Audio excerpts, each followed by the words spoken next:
The Force binds all things across the galaxy, connecting every living being in an invisible web of energy and destiny. For 1,000 generations, the Jedi Knights had been its guardians, interpreting its will and maintaining balance. But what happens when 7 beings arrive who exist entirely outside that web, heroes bound, not by the Force, but by their own unshakable code of justice? The Senate chamber of the Galactic Republic had witnessed countless moments of historic significance. Today would become legend. Chancellor Palpatine stood at the central podium, his aged voice carrying across the circular assembly as thousands of senators floated in their hover platforms around him. The holographic display showed another separatist victory, the third system to fall this month. The Clone Wars were entering their second year, and the Republic's resolve was being tested with every passing day. We must authorize additional clone battalions, Senator Orn Free declared, his corpulent form swaying as his platform drifted forward. The separatist advance. The building shook, not the gentle tremor of a passing transport, but a violent quake that sent hover platforms careening into each other. Emergency alarms screamed to life as the massive dome above them, transparasteel, strong enough to withstand orbital bombardment, suddenly spiderwebbed with cracks. Something was falling through Coruscant's atmosphere. 7-somethings.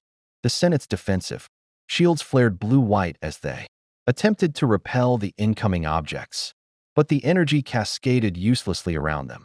These weren't missiles or debris.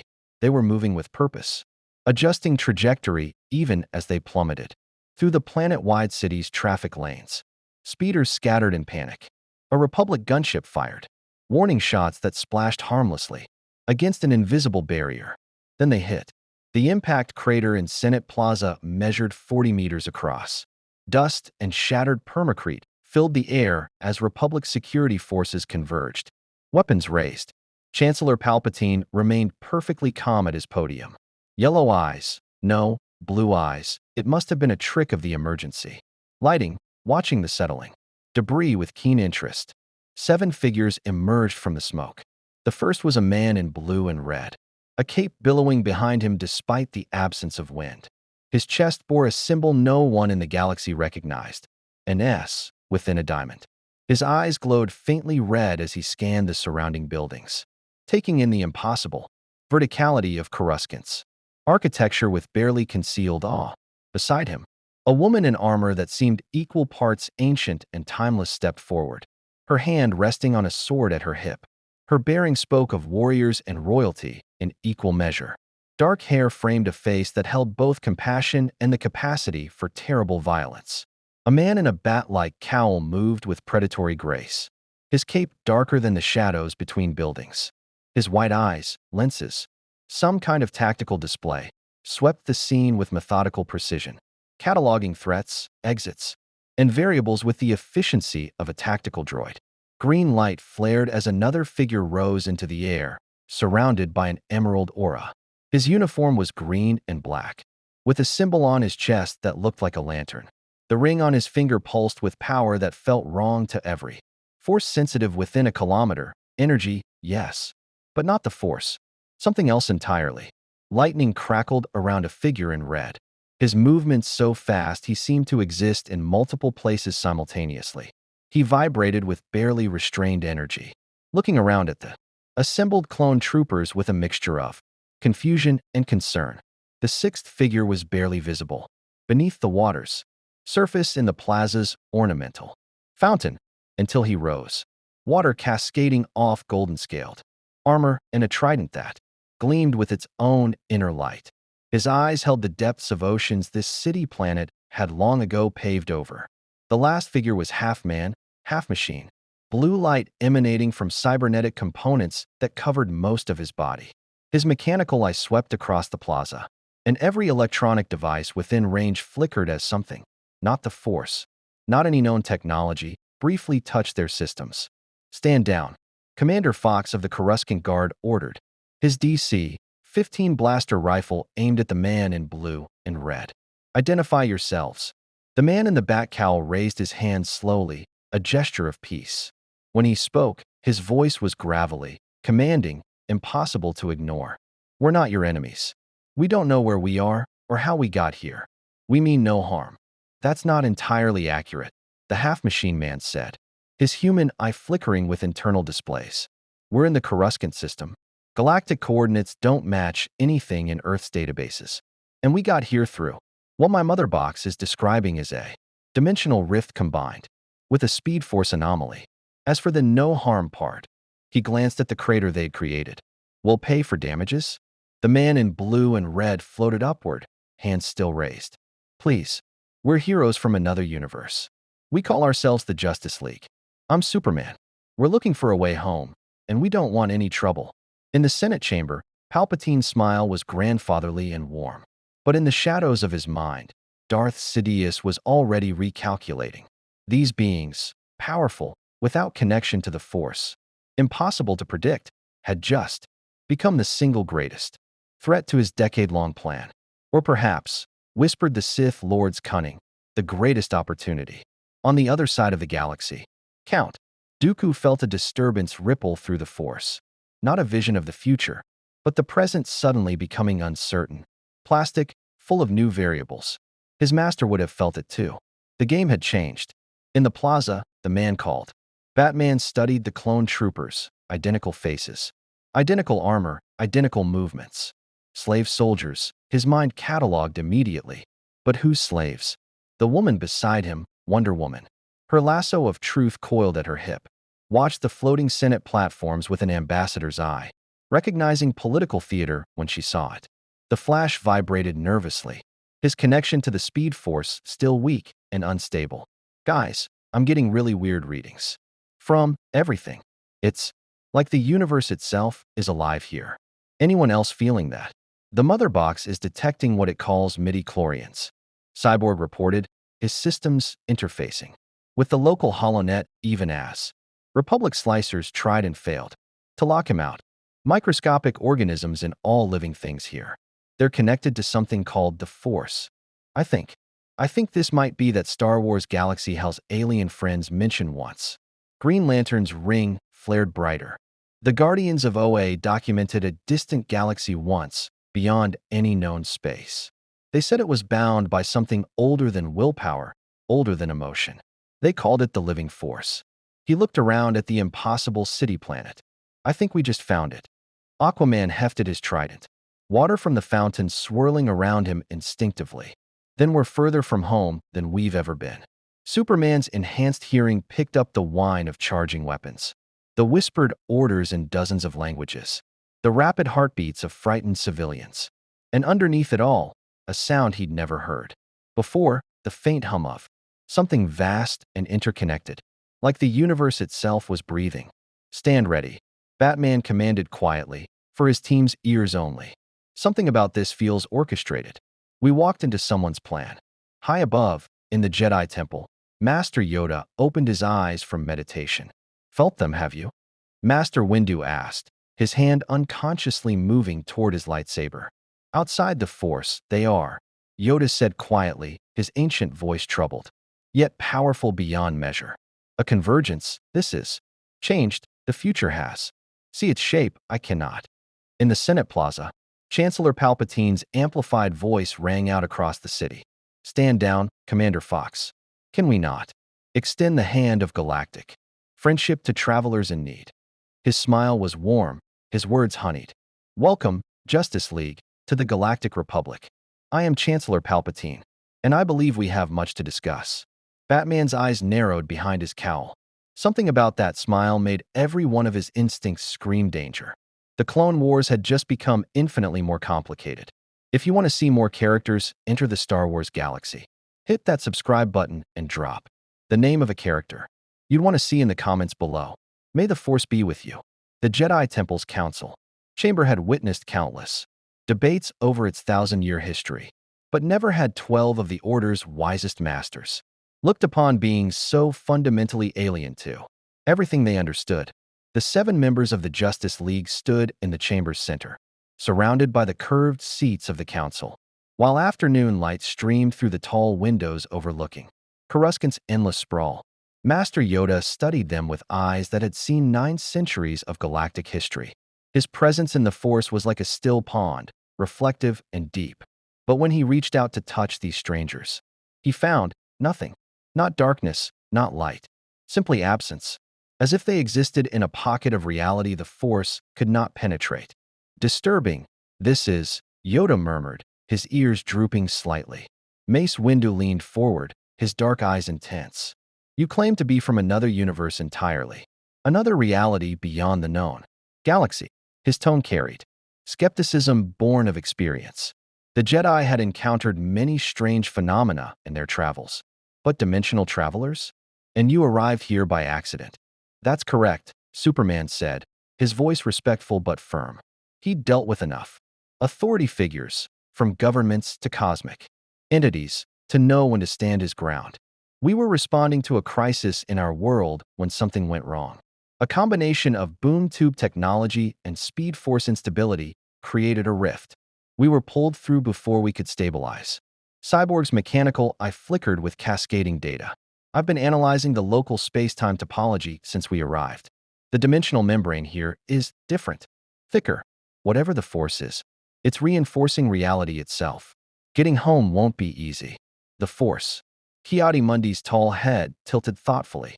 You speak of it as a scientist would speak of gravity. But the Force is not mere physics. It is the essence of life itself, binding the galaxy together. We're aware, Green Lantern said, his ring casting emerald light across the chamber. My ring's been analyzing it since we arrived. It's like willpower made manifest. But organic. Alive. It's actually interfering with my constructs. Stability. Not much, but enough to notice. Wonder Woman stepped forward, her bearing that of a diplomat despite her warrior's armor. Masters of the Jedi Order, we understand this is unprecedented. In our world, we defend the innocent and stand against tyranny. We've heard talk of a war, the Clone Wars. Perhaps while we search for a way home, we might assist your republic. Assist. Plo Koon's voice filtered through his Antioch's mask. You arrive with power that rivals our greatest masters. Yet you exist outside the Force entirely. How can we trust what we cannot sense? Batman had remained silent, watching. Now he spoke, his voice cutting through the chamber. You can't. Trust is earned, not given. But you're asking the wrong questions. His white lenses fixed on Yoda. You're wondering if we're dangerous. The better question is, dangerous to whom? The temperature in the room seemed to drop. Several council members shifted uncomfortably. Explain yourself, Windu said, his hand moving subtly closer to his lightsaber. Your Chancellor, Batman continued, unfazed by the implied threat. Palpatine. He greeted us with extraordinary warmth for someone who just watched 7 unknown beings crash through his Senate chamber. No fear, no suspicion, just immediate friendship. His voice hardened. In my experience, politicians who smile that easily are hiding something. Obi-Wan Kenobi stroked his beard thoughtfully. Chancellor, Palpatine has been a steadfast friend to the Jedi Order. Without his leadership, the Republic would have fallen to the Separatists long ago.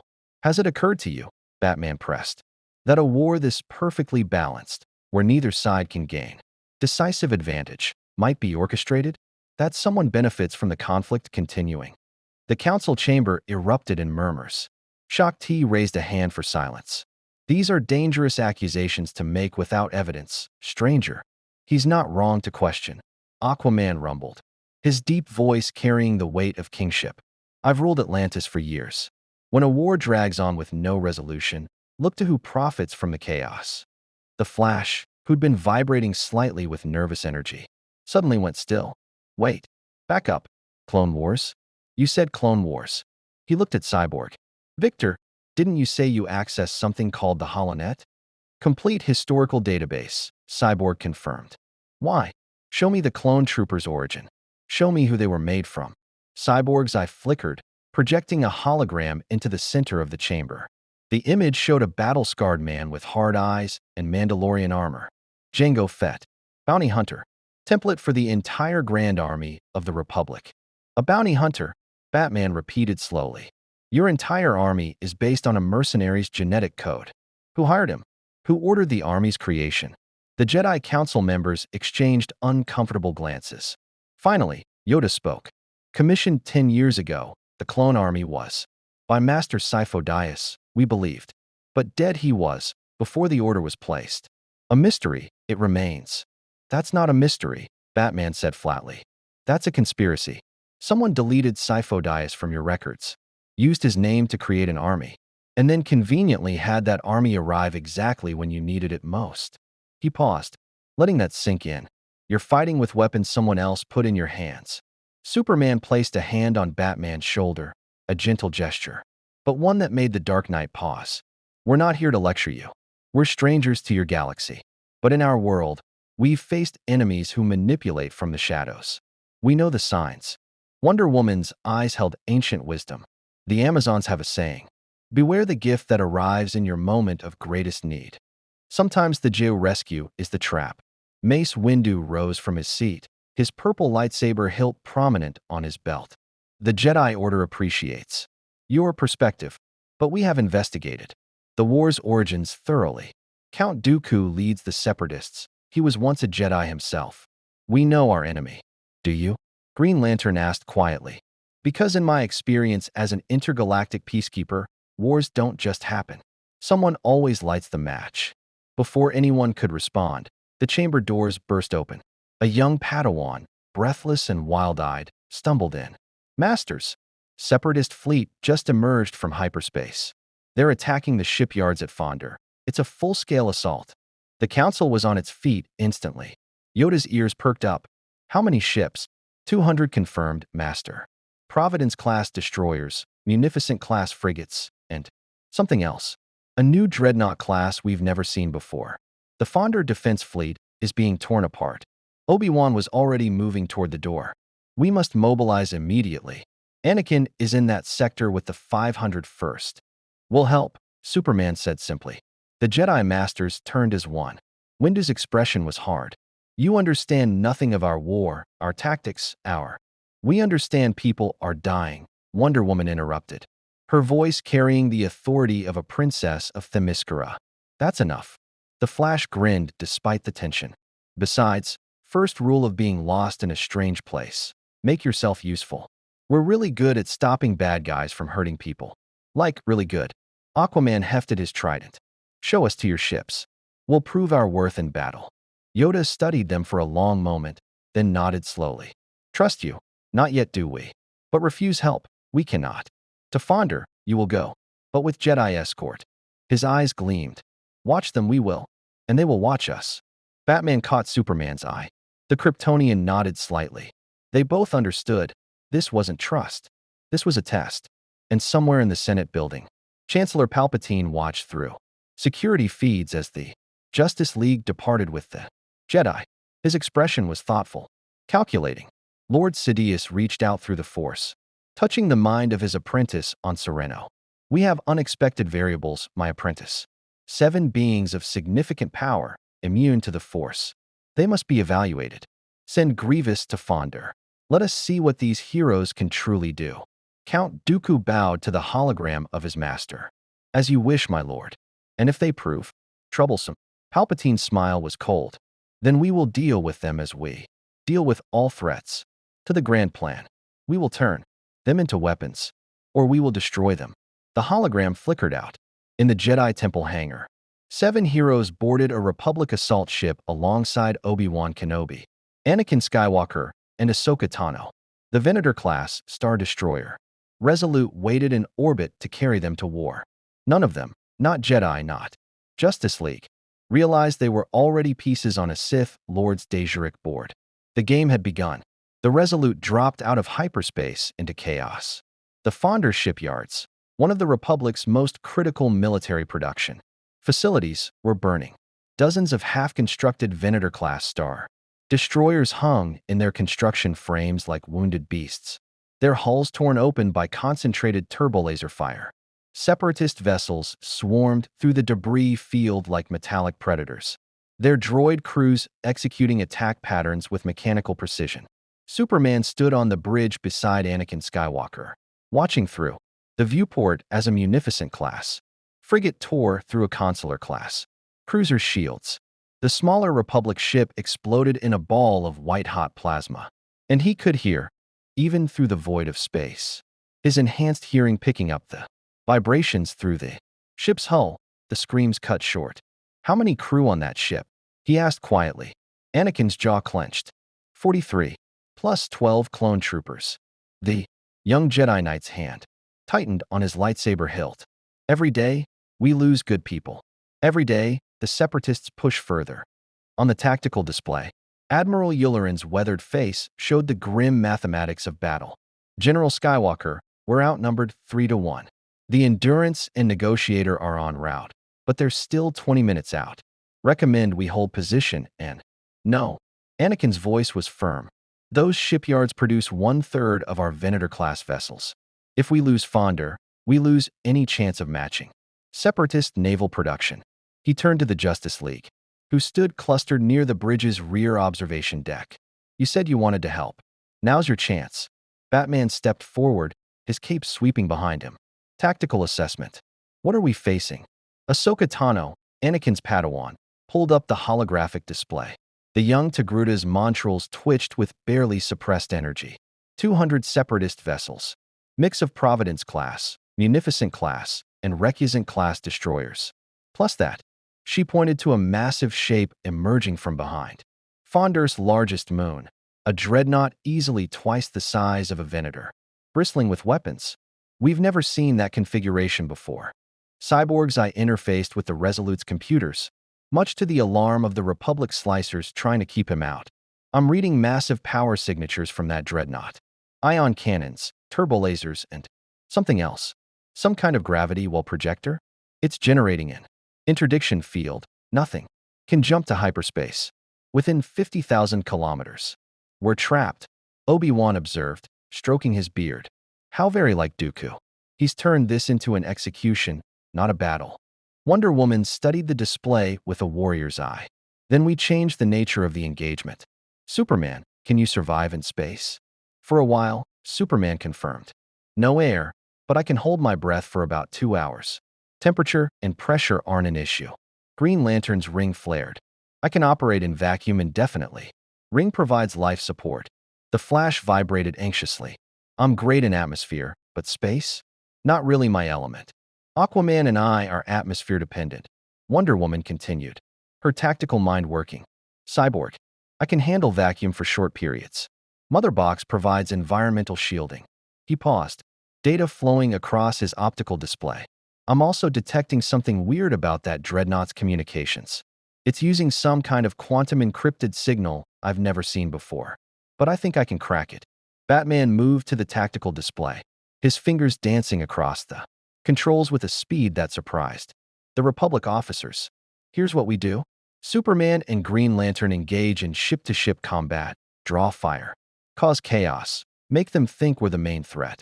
While they're distracted, Cyborg infiltrates the dreadnoughts, systems and shuts down that interdiction field.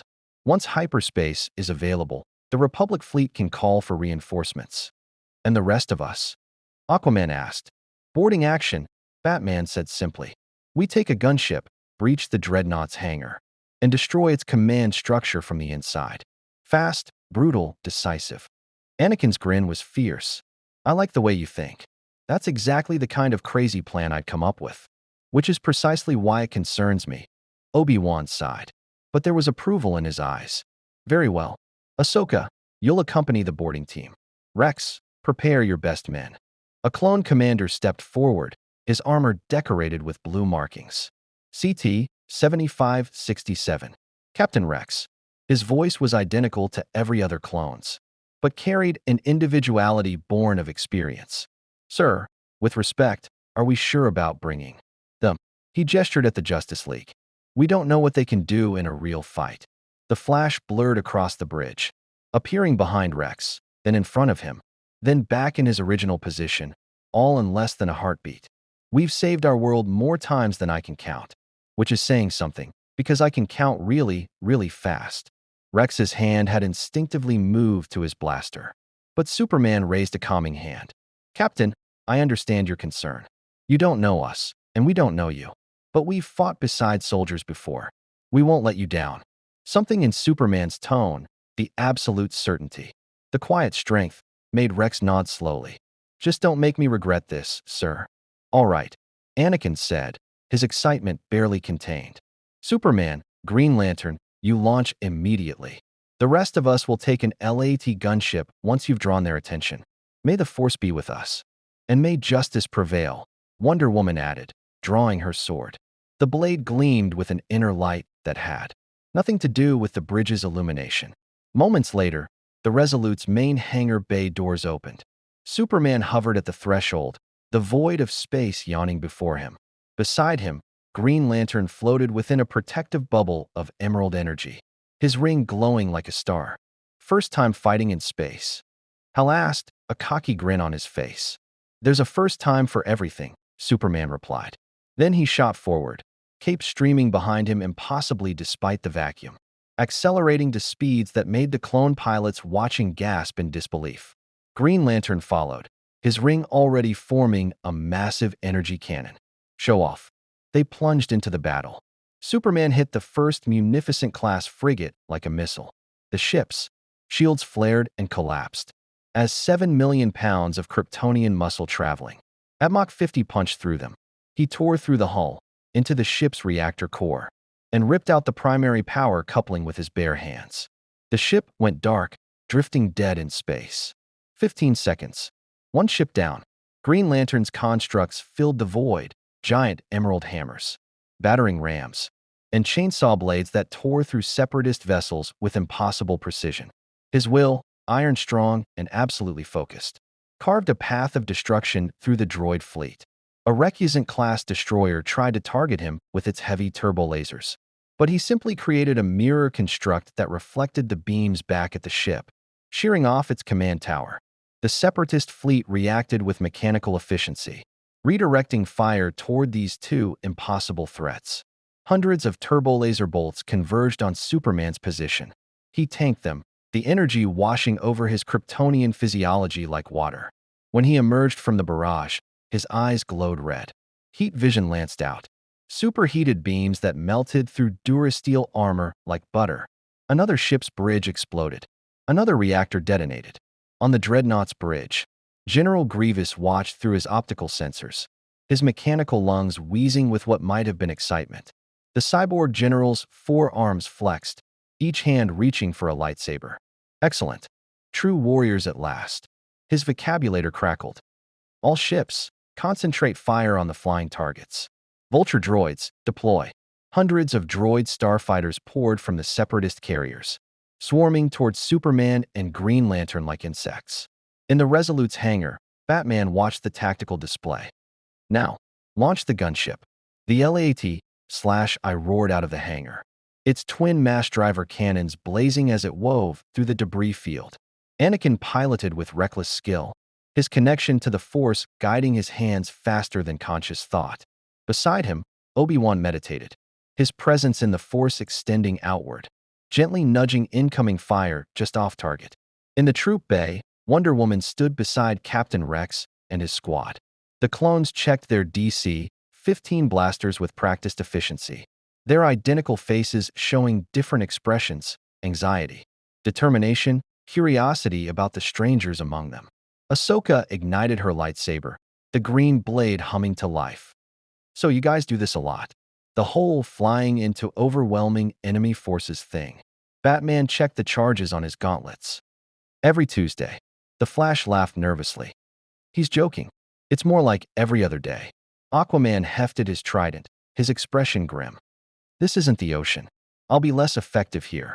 Then be effective enough, Batman said. We all have our limits. We fight anyway. The gunship shook as a plasma bolt grazed its shields. Through the viewport, the Dreadnought loomed larger, its hangar bay yawning like a mouth ready to swallow them. Cyborg systems hummed with activity, already probing the ship's network defenses. Their security is good. Military-grade quantum encryption, adaptive firewalls. But whoever designed this didn't account for Motherbox technology. I'll have access in 60 seconds once we're inside. Make it 30, Batman said. I can try. Make it 30, Batman repeated, his voice allowing no argument. The gunship dove into the hangar, Anakin bringing them down hard. Clone troopers poured out, blasters blazing at the surprised battle droids. The bay erupted into chaos, blue plasma bolts from the clones, red energy from the droids, the snap hiss of lightsabers as Anakin, Obi-Wan and Ahsoka deflected incoming fire.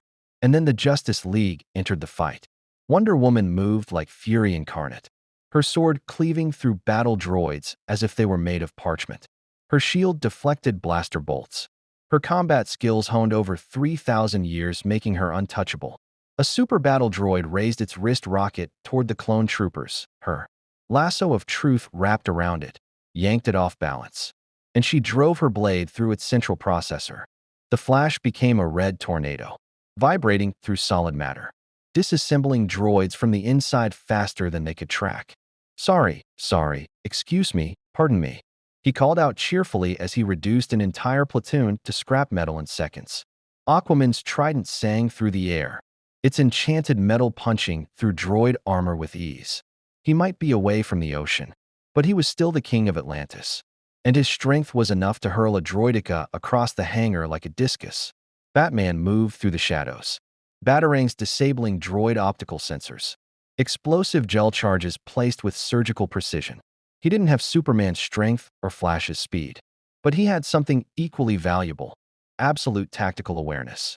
He saw the battle as a whole, predicted enemy movements, and struck where it would hurt most. Captain Rex watched them fight, his jaw slack behind his helmet. "By the Force," he muttered. They're incredible." Cyborg stood at the hangar's main terminal, his fingers, both organic and cybernetic, dancing across the interface. "I'm in.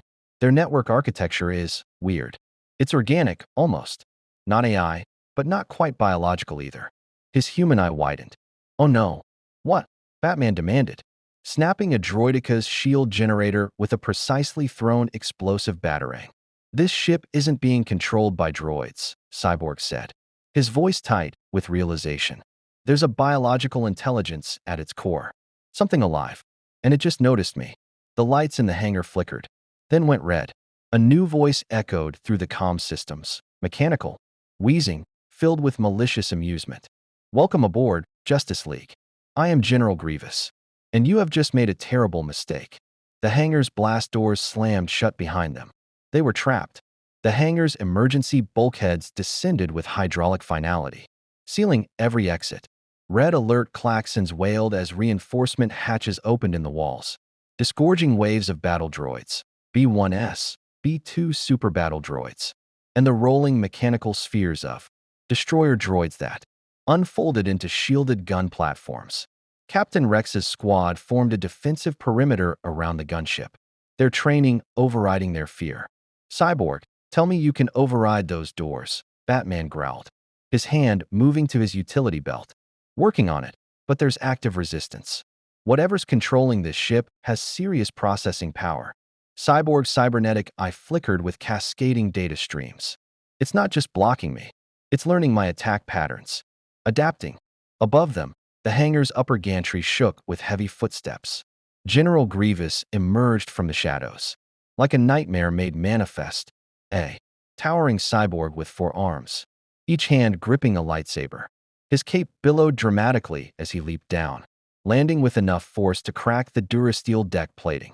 His optical sensors focused on the Justice League with predatory interest. "So," Grievous rasped, his mechanical lungs wheezing between words, "you are the anomalies Count Dooku warned me about. Beings without the Force, yet possessing extraordinary abilities."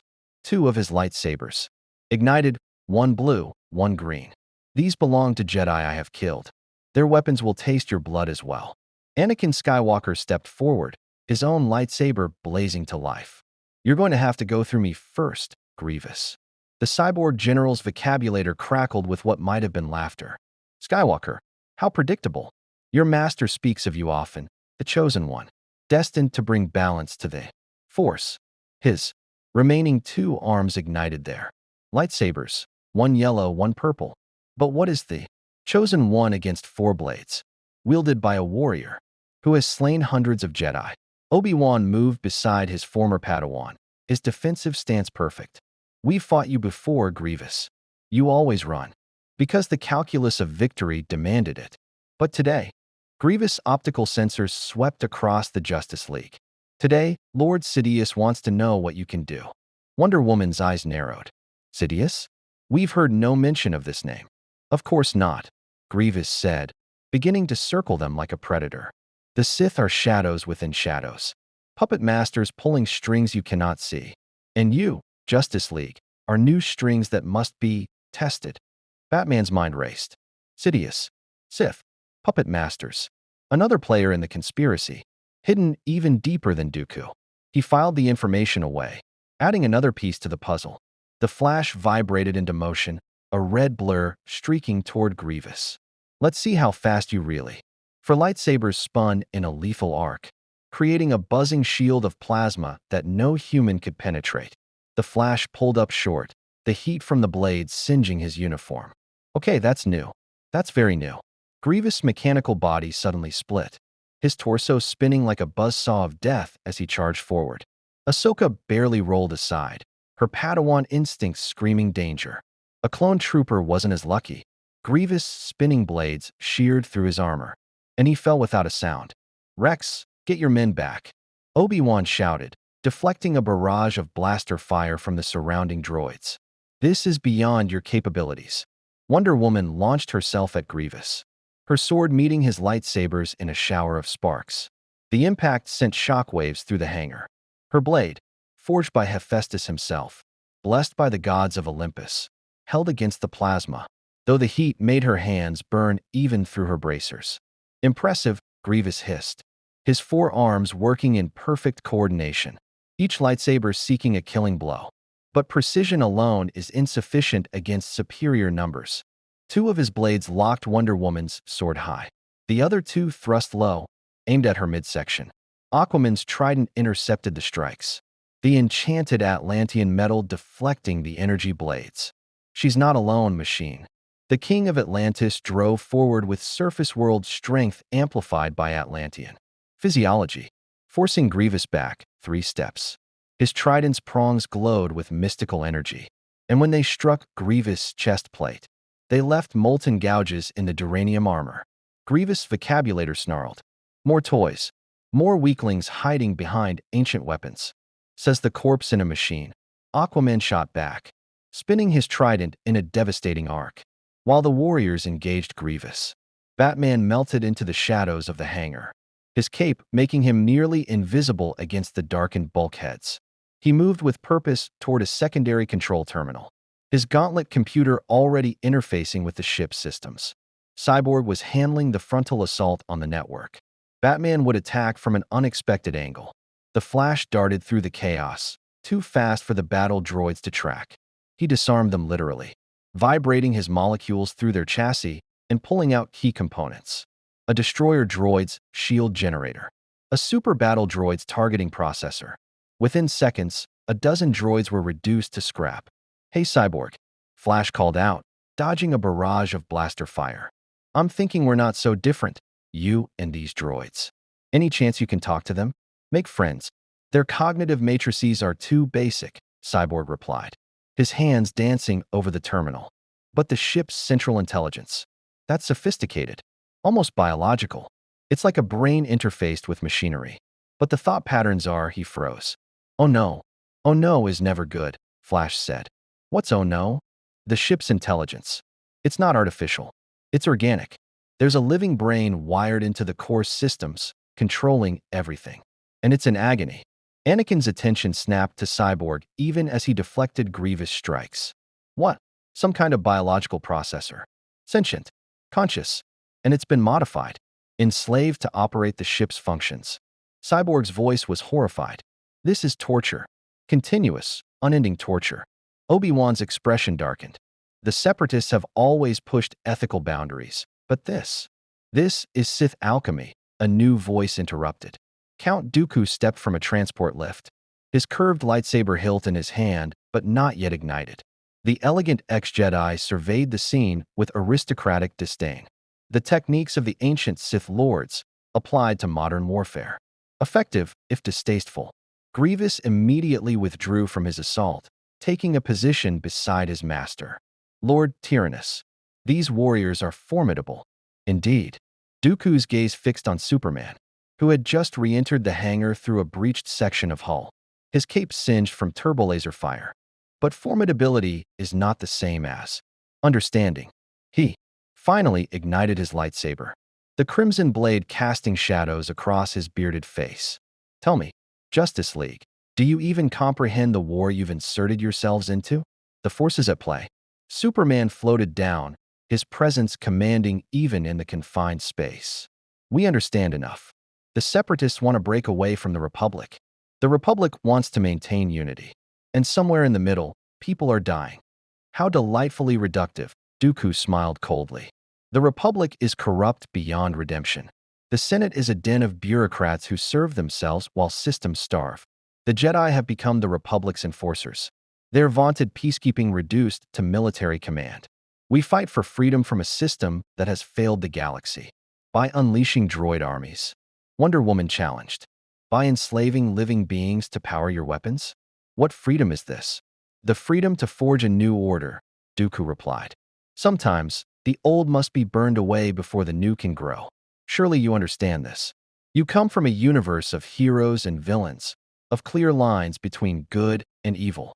But this galaxy is more complex than your simplistic morality can comprehend. Batman emerged from the shadows behind Dooku, his voice making the count turn. Nothing you've said justifies what you're doing. You talk about corruption and failure, but your solution is war. Your master, this Sidious, is manipulating both sides. Don't pretend you're freedom fighters. You're pawns. Dooku's composure cracked for just an instant. You know nothing of my master.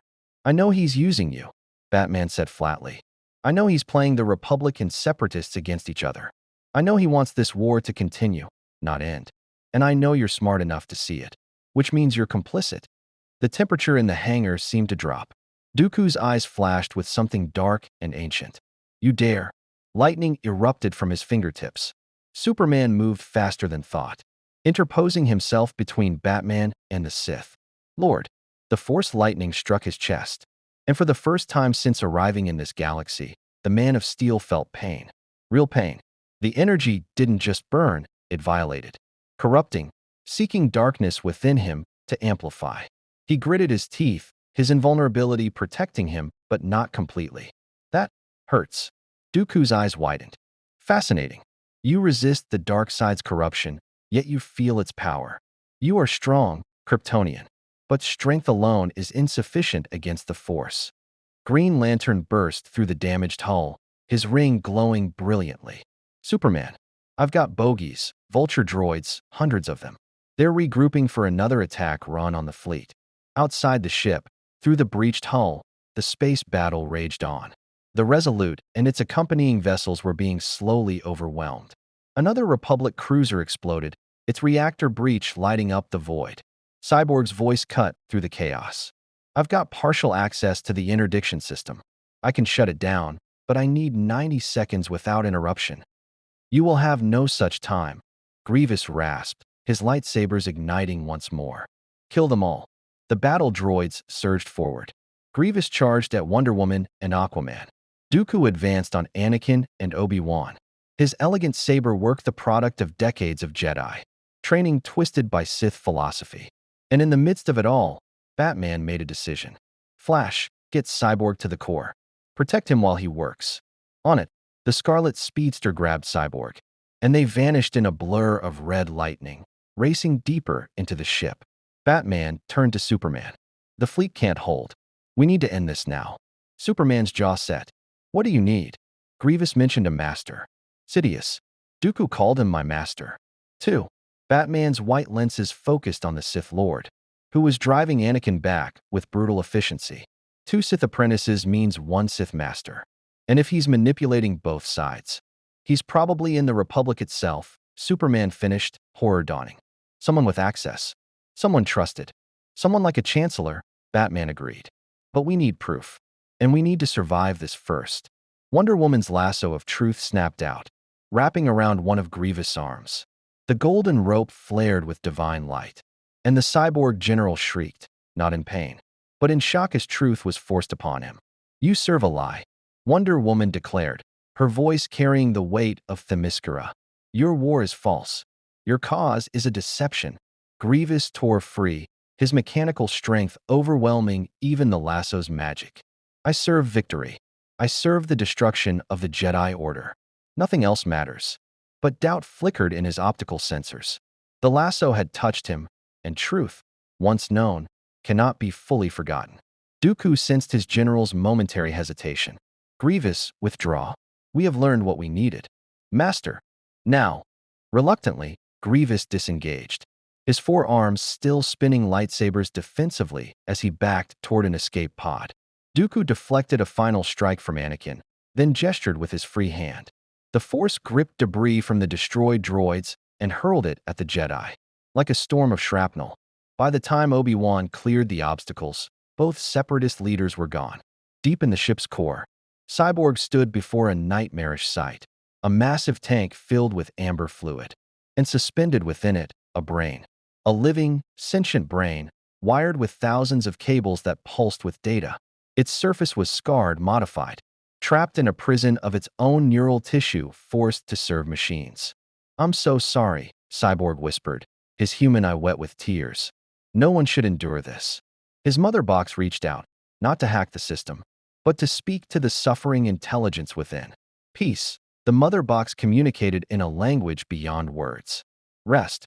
Release. The brain's response was immediate, desperate gratitude, and a final act of will. The interdiction field collapsed. The ship's weapons systems shut down. Every door in the dreadnought opened. And throughout the Separatist fleet, similar bioengineered control systems felt their fellow prisoners' final act. In a cascade of sympathetic rebellion, dozens of ships simply stopped fighting. In the hangar, klaxons wailed as the dreadnought began a slow, terminal spin. Its systems were dying. Everyone, back to the gunship. Obi-Wan commanded. This ship is lost.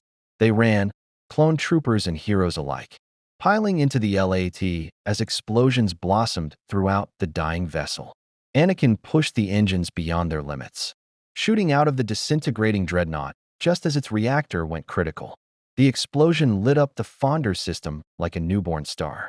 On the bridge of the Resolute, Admiral Yularen watched in stunned silence as the remaining Separatist fleet broke off, retreating into hyperspace now that the interdiction field was down. The Republic had held, barely, but at what cost? Superman floated in space beside Green Lantern, both watching the debris field that had once been a massive warship. There was someone alive in there, someone suffering. War is hell, Hal said quietly. In any universe. Inside the gunship, Batman accessed his gauntlet computer, reviewing data he'd pulled from the ship's terminal, files, communications. A name that appeared repeatedly in encrypted transmissions, Sidious, and a connection, faint, carefully hidden, but present, to Coruscant, to the Senate District, to someone very close to the center of Republic power. Batman's expression behind his cowl was grim. The conspiracy was deeper than even he'd imagined, and they were running out of time to stop it. The Jedi Temple's meditation chamber was silent except for the soft hum of the city beyond its walls.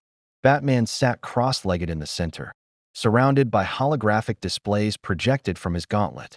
Data pads lay scattered around him, each one containing fragments of information he'd extracted from the Separatist dreadnought systems. He hadn't slept in 36 hours. Sleep could wait. The truth couldn't. Obi-Wan Kenobi stood in the doorway, observing the dark night with a mixture of curiosity and concern. You've been here since we returned from Fonder. Even Jedi Masters require rest, and you don't have the Force to sustain you. I don't need the Force, Batman replied without looking up. I need answers. The Jedi Master entered, his robes whispering against the polished floor. What have you found? Batman gestured to one of the holographic displays. Encrypted communications between Count Dooku and someone he refers to as Lord Sidious. The encryption is sophisticated, quantum level, constantly rotating cipher keys. But whoever Sidious is, he's giving Dooku orders. Not suggestions. Orders. A Sith Master, Obi-Wan said quietly, stroking his beard. We've suspected as much. The rule of two. Always a master and an apprentice. If Dooku is the apprentice, then Sidious is the master pulling the strings. Batman pulled up another file. But here's what's interesting. The communication lag. Every message from Sidious to Dooku shows a transmission delay, consistent with planetary local networks, not interstellar HoloNet protocols. Sidious isn't hiding in some remote system. He's here, on Coruscant. Obi-Wan's expression darkened. That would explain how the Separatists always seem to know our plans before we execute them. A spy in the heart of the Republic. Not just a spy, someone with authority, someone who can influence Republic policy while simultaneously directing the Separatists. Batman's white lenses fixed on the Jedi. Someone like your Chancellor. The temperature in the room seemed to drop. Obi-Wan's hand moved unconsciously toward his lightsaber. That is a grave accusation. Chancellor Palpatine has been the Republic's strongest defender. Without him, the war might never have started. Batman interrupted. Think about it. The clone army appears exactly when you need it. Ordered by a dead Jedi using funds you can't trace. The Separatists gain momentum at precisely the rate necessary to keep the war balanced but not decisive. Emergency powers are granted to the Chancellor, temporary, of course, but they keep expanding. And through it all, Palpatine consolidates authority while everyone is too busy fighting to notice. Circumstantial evidence. Obi-Wan countered, but his voice lacked conviction. The Council has investigated. The Council investigates what the Chancellor allows you to investigate. Batman said, I've seen this pattern before. In my world, we have a saying, never waste a good crisis. Palpatine isn't just managing this war. He's orchestrating it. Before Obi-Wan could respond, Wonder Woman entered the chamber, her expression troubled. Superman and Aquaman followed, their faces equally grim. We have a problem, Diana said. The Republic Senate just received a message from the Separatist Council. They want to negotiate. A peace summit, neutral territory. Dooku himself will attend. Batman stood immediately. It's a trap.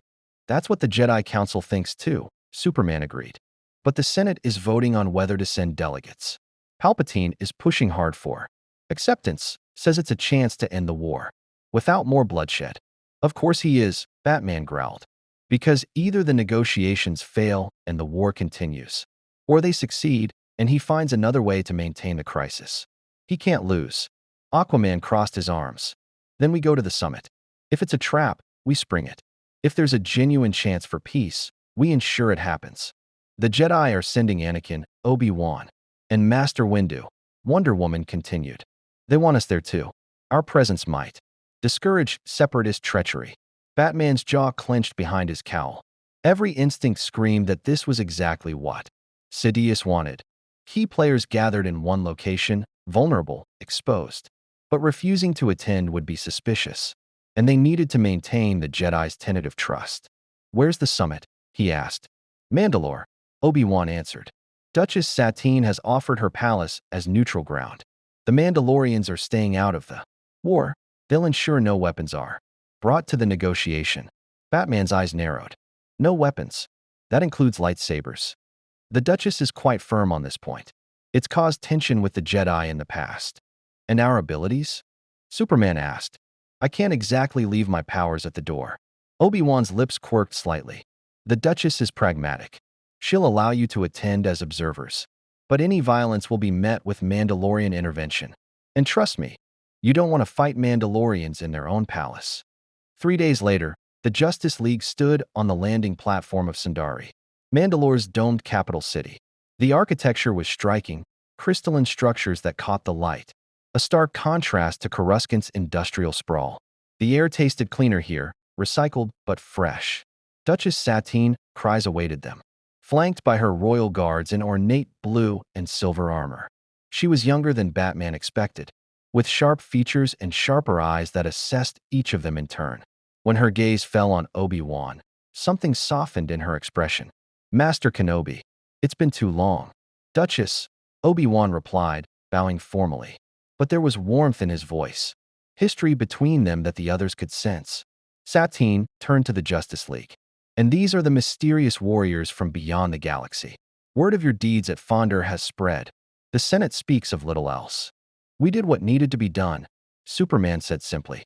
We hope this summit will make such battles unnecessary. As do I, Satine replied. But hope must be tempered with vigilance. Count Dooku arrives within the hour. I trust you will all behave with the decorum expected of diplomatic envoys. The Flash, who had been vibrating with nervous energy, forced himself to stillness. We'll be on our best behavior. Scout's honor. I have no idea what that means, Satine said dryly. But I'll accept it. Come. The council chamber has been prepared. They followed her through corridors of polished stone and transparent steel, past Mandalorian guards whose Beskar armor represented centuries of warrior tradition. Cyborg sensors pinged constantly, detecting the palace's extensive security systems, advanced but not hostile. Victor, Batman murmured, falling back slightly. Any unusual communications? Encrypted signals. Cyborg's cybernetic eye flickered. Nothing overt. Standard diplomatic traffic. But, he paused. There's something weird. A low-frequency transmission that keeps cycling. It's not data, more like a carrier wave searching for a receiver. Keep monitoring it. The council chamber was circular, with a round table at its center. Windows overlooked Sindari's gleaming spires. Anakin Skywalker stood near one window, his blue eyes distant. Ahsoka sat beside him, her montrals twitching with barely suppressed anxiety. I don't like this, Anakin muttered as Batman approached. Everything about this feels wrong. Trust your instincts, Batman advised. They're usually right.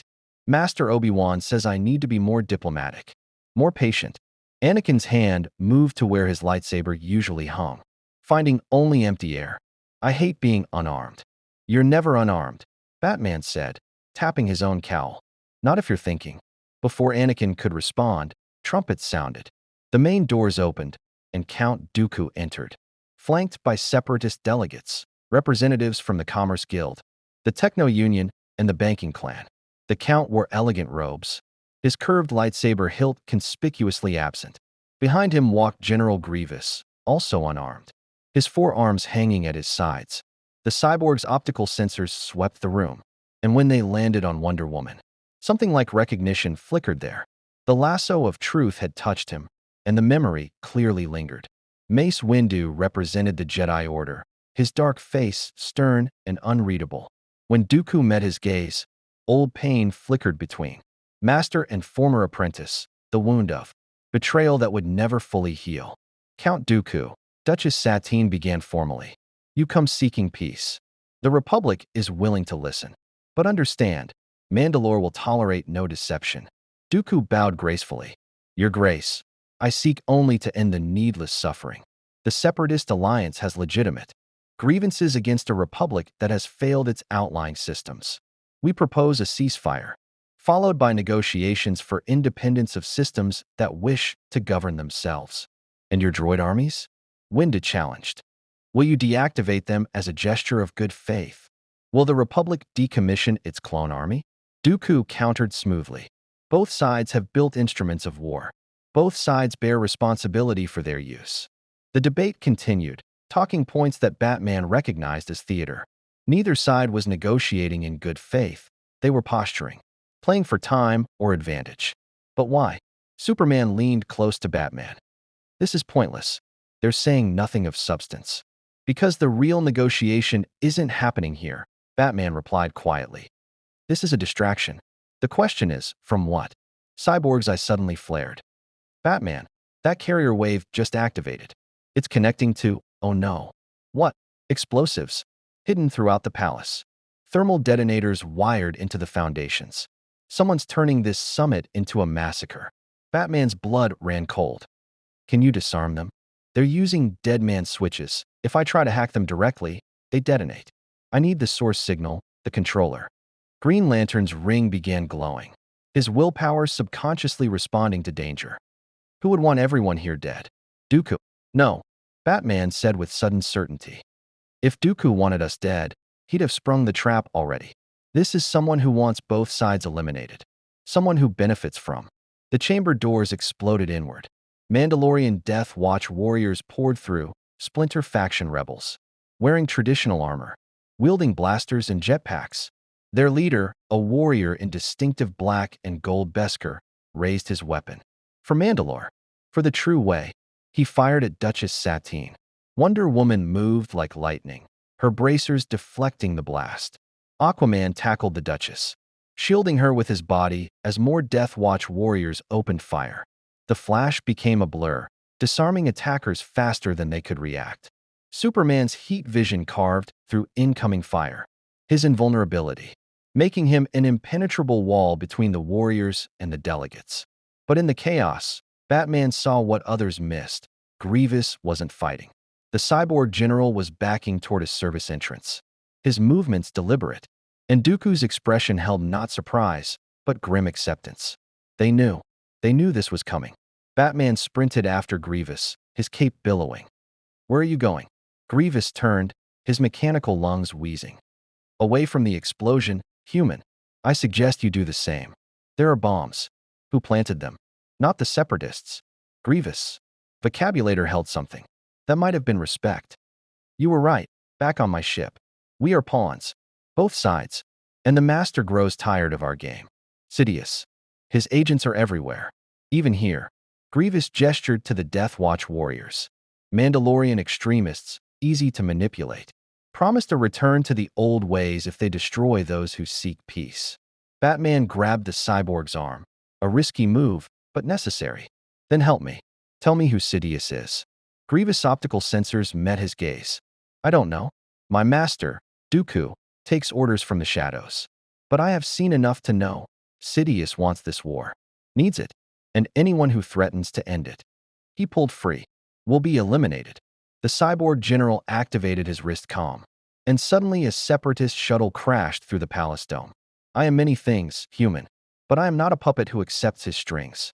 Dooku, the Count appeared, using the Force to deflect blaster fire. "Grievous, what are you? We're leaving. Now.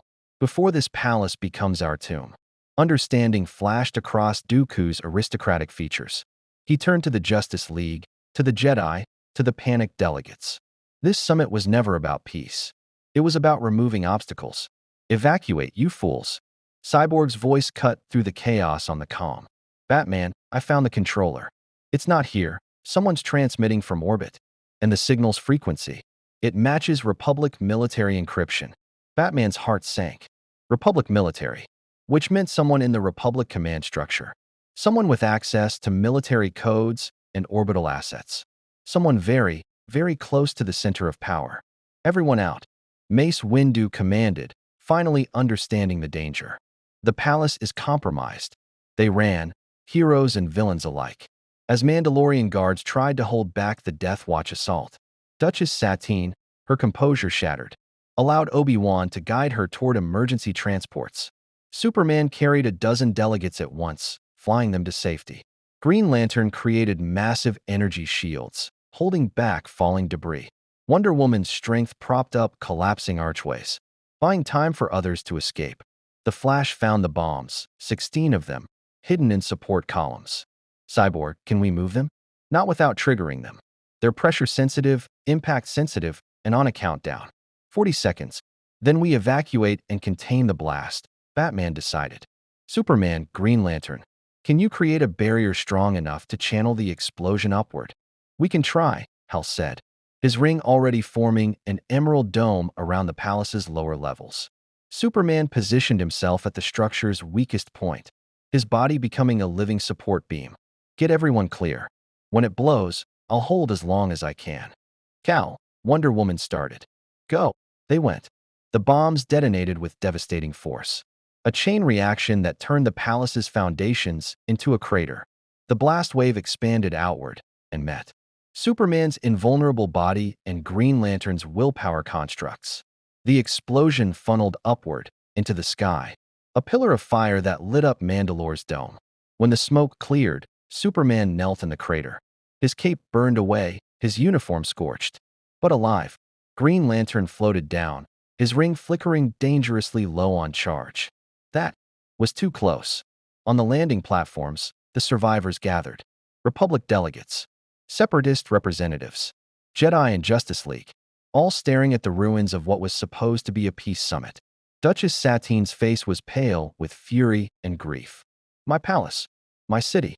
This was Mandalorian neutrality's greatest symbol. "This was a message," Batman said grimly, accessing his gauntlet. "Cyborg, send me that signal data." "All of it. Already done." "Batman." Cyborg's voice was shaken. "The encryption signature traces back to a Senate Oversight Committee. Specifically, to emergency military protocols that can only be authorized by the Chancellor's office," Batman finished. Palpatine. The pieces finally, completely, clicked into place. Dooku, standing apart with Grievous and his shuttle, met Batman's gaze across the rubble. The Count nodded once, an acknowledgement of shared understanding. Then he boarded his ship and vanished into the sky. Anakin Skywalker, his face streaked with ash, looked at Batman with dawning horror. The Chancellor? But that would mean. It means everything we've been fighting for is a lie. Obi-Wan said quietly, his expression one of profound grief. The war, the Republic, all of it, manipulated by the man we trusted most. Mace Windu's hand tightened on his confiscated lightsaber. Then we return to Coruscant. We confront him. We end this. No, Batman said. We investigate. We gather proof. We expose him so thoroughly that even his allies can't protect him. If we move too soon, he'll disappear into the shadows and we'll never find him again. Superman placed a hand on Batman's shoulder. But if we wait too long, how many more people die? It was the eternal question. The balance between caution and action. Between detective work and heroism. Batman looked at the smoking ruins. At the scared faces of survivors.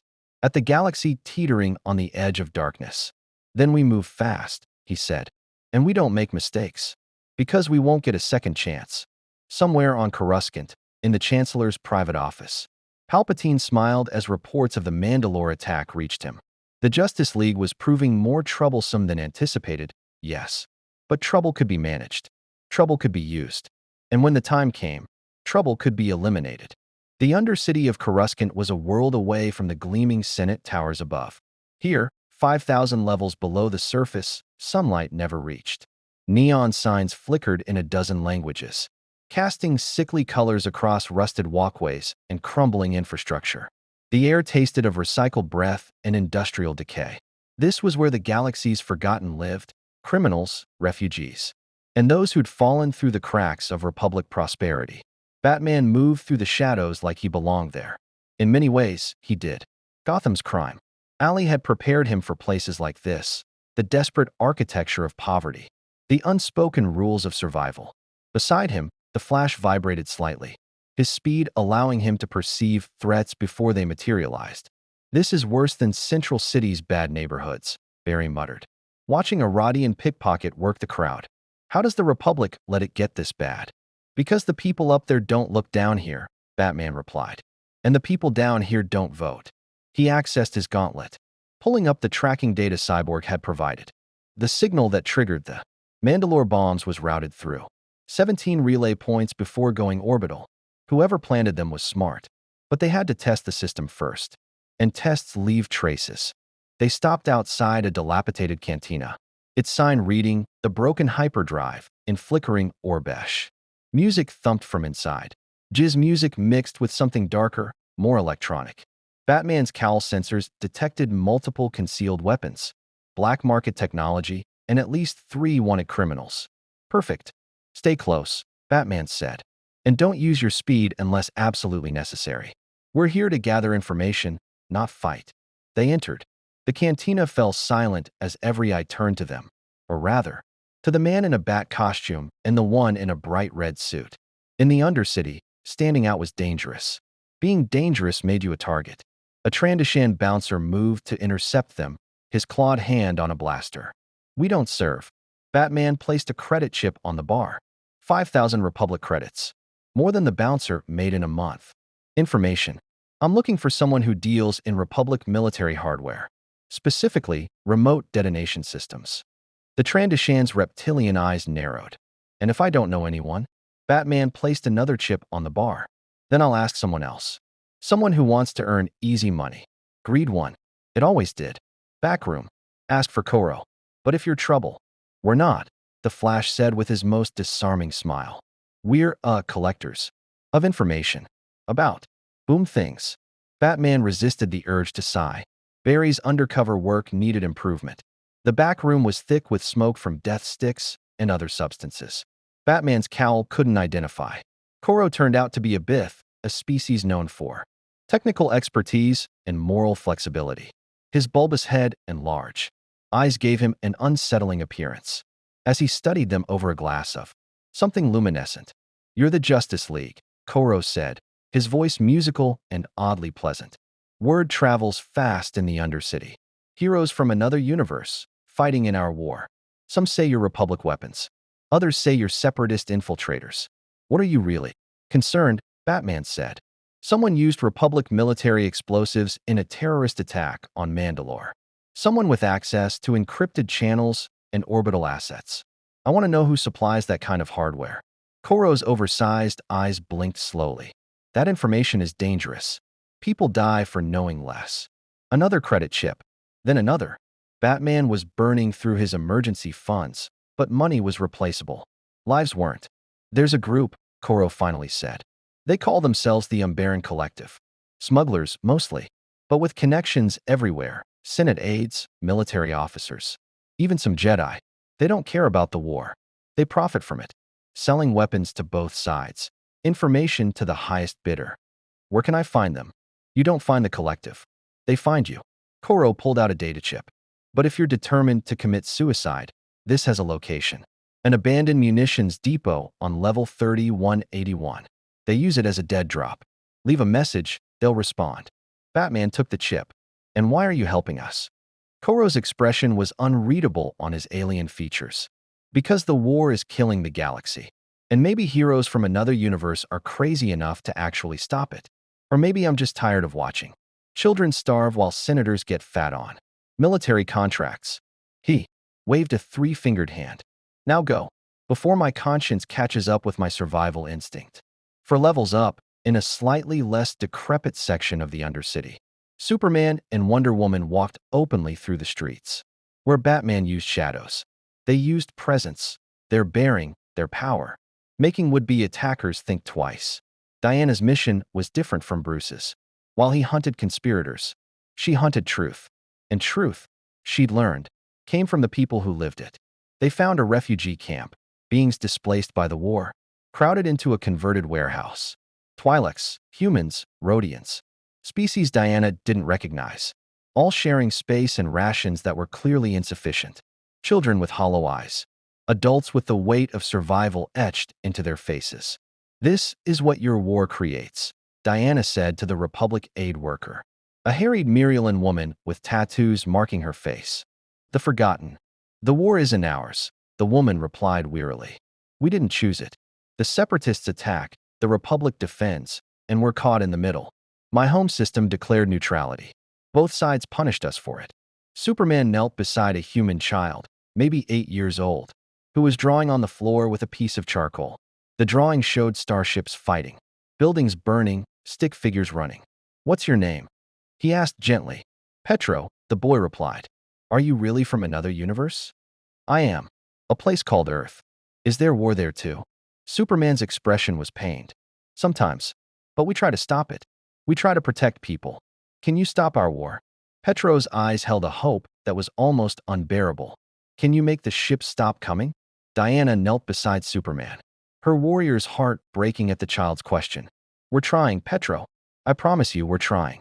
An elderly Twi'lek male approached, his leku gray with age. Pretty words. The Jedi say the same thing. Peace and justice. But peace never comes. And justice is only for those who can afford it. Then the system is broken, Diana replied. And broken systems must be rebuilt. By heroes from another universe? The Twi'lek's laugh was bitter. Forgive me if I don't hold my breath, princess. I've seen too many heroes come and go. The war remains. Superman stood, his blue eyes scanning the warehouse. Hundreds of faces, thousands across the city, millions across the galaxy. All suffering because two sides, both claiming righteousness, refused to stop killing each other. No, not refused. We're being prevented from stopping. What if I told you the war was being manipulated? Superman said quietly. That someone powerful wants it to continue. That neither the Republic nor the Separatists truly control their own fate. The Twi'lek's expression shifted. Then I'd say that's the first honest thing I've heard from someone with power. But knowing doesn't stop blaster fire, does it? No, Diana agreed. But it's the first step. And we're taking that step. In the Jedi Temple, Cyborg sat in the archives, surrounded by floating holographic displays. Jocasta Nu, the elderly Jedi librarian, watched with fascination as his cybernetic systems interfaced with millennia of stored knowledge. Remarkable, she murmured. Your technology allows you to process information at rates that would take our finest scholars years to achieve. It's not just technology, Cyborg explained. His human eye warmed despite his mechanical appearance. The mother box, the living technology, integrated into my systems. It doesn't just compute, it understands. It's like having a partner that thinks with you, not for you. He was searching for patterns. Palpatine's rise to power, the clone army's creation, the separatist movement's formation, financial transactions, political appointments, military deployments, everything. And slowly, horrifyingly, the pattern emerged. Every crisis that had elevated Palpatine had been preceded by something convenient. The Trade Federation blockade of Naboo, which had led to his election as Chancellor, had required Senate inaction that should have been impossible. The clone army's discovery had come exactly when the Republic needed it most. Emergency powers granted during the war had never been rescinded. He's been planning this for decades, Cyborg whispered. Maybe longer. Every piece, every move, calculated. Jocasta Nu looked troubled. The Chancellor? But Master Yoda has known him for years. Surely the Council would sense if he were. The Sith, a new voice interrupted. Ahsoka Tano entered the archives, her young face grave. Master Windu told me to help you. The Sith can hide their presence in the Force. It's in our histories. Darth Bane, who created the rule of two, taught his followers to walk among Jedi unseen. Cyborg pulled up another file. Here, financial records from the banking clan. Payments to a shell corporation called Damask Holdings. The owner? Unknown. But the corporation has funded both Republic military contracts and separatist weapons manufacturers. Profiting from both sides, Ahsoka said, her montrals darkening with anger. That's evil. Pure evil. It's strategic, Cyborg corrected. Keep the war balanced. Neither side can win decisively, so the conflict continues. The longer it goes, the more emergency powers the Chancellor needs. The more the Republic centralizes. The more the people accept authoritarian measures for security. And when the time is right, Ahsoka finished, her voice hollow. He drops the mask and reveals the empire he's been building all along. They stared at each other, the weight of conspiracy settling over them like a shroud. We need to tell Master Yoda, Ahsoka said. The Council has to know. They will, Cyborg replied. But first, we need something they can't dismiss. Physical proof. Witnesses. A smoking blaster. His cybernetic eye flickered. And I think I know where to find it. In the Chancellor's office. Palpatine stood before the vast windows overlooking Coruscant's glittering towers. Anakin Skywalker sat in a chair behind him, his expression troubled. You're disturbed, young Skywalker, Palpatine said gently, his voice grandfatherly. The attack on Mandalore has shaken you. Someone tried to kill us all, Anakin replied. Republic and Separatist. The investigation is pointing to people within our own government. Traitors exist in every government, my boy. The war has created opportunities for the corrupt and the greedy. Palpatine turned, his face sympathetic. But we will root them out. I give you my word. And the Justice League's accusations? Anakin pressed. Batman thinks there's a conspiracy, that someone's manipulating both sides. Palpatine's expression remained perfectly neutral. The Batman is a detective from a universe without the Force, without the complexity of galactic politics. He sees shadows and assumes darkness. But sometimes, Anakin, a war is just a war. Chaos, not conspiracy. But what if he's right? Then we will discover the truth. Together, Palpatine placed a hand on Anakin's shoulder, and the young Jedi felt warmth, reassurance, trust. You are one of my most valued advisors, Anakin. Your instincts have never led me astray. If there is a conspiracy, you and I will uncover it. Not the Jedi Council, with their rigid thinking. You and I. Anakin felt the familiar pull, the Chancellor's faith in him. The recognition the Council sometimes withheld. Palpatine saw his potential where Masters Yoda and Windu saw danger. I trust you, Chancellor, Anakin said finally. And I you. Palpatine smiled. Now go. I believe your wife awaits you. Senator Amidala has returned from her diplomatic mission. Anakin left, unaware that he'd just given the Sith Lord exactly what he needed: continued access, continued trust, continued opportunity to manipulate the Chosen One when the time was right. Alone in his office, Palpatine's smile turned cold. The Justice League was proving more resourceful than anticipated. The detective was closing in. The Kryptonian was inspiring hope. The Amazon was showing people a different way. They were becoming a problem that standard manipulation couldn't solve, which meant more direct measures would soon be necessary.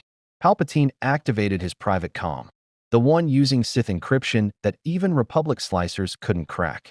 Commence Operation Nightfall. The Justice League must be neutralized before they uncover too much. Make it look like a separatist attack. As you command, Lord Sidious, came the response. The Sith Lord gazed out at the city, at the billions of beings who had no idea they were living in the final days of the Republic. Soon, very soon, the trap he'd spent decades constructing would spring shut, and not even heroes from another universe could stop destiny. In the Undercity, Batman and the Flash emerged from the cantina with their information. The abandoned munitions depot was their next stop. But as they navigated the crowded streets, Batman's cowl alerted him to movement, train movement, military precision. Barry were being followed. The Flash's eyes darted around. Where? Everywhere. Figures in dark armor emerged from alleys, from rooftops, from the crowd itself.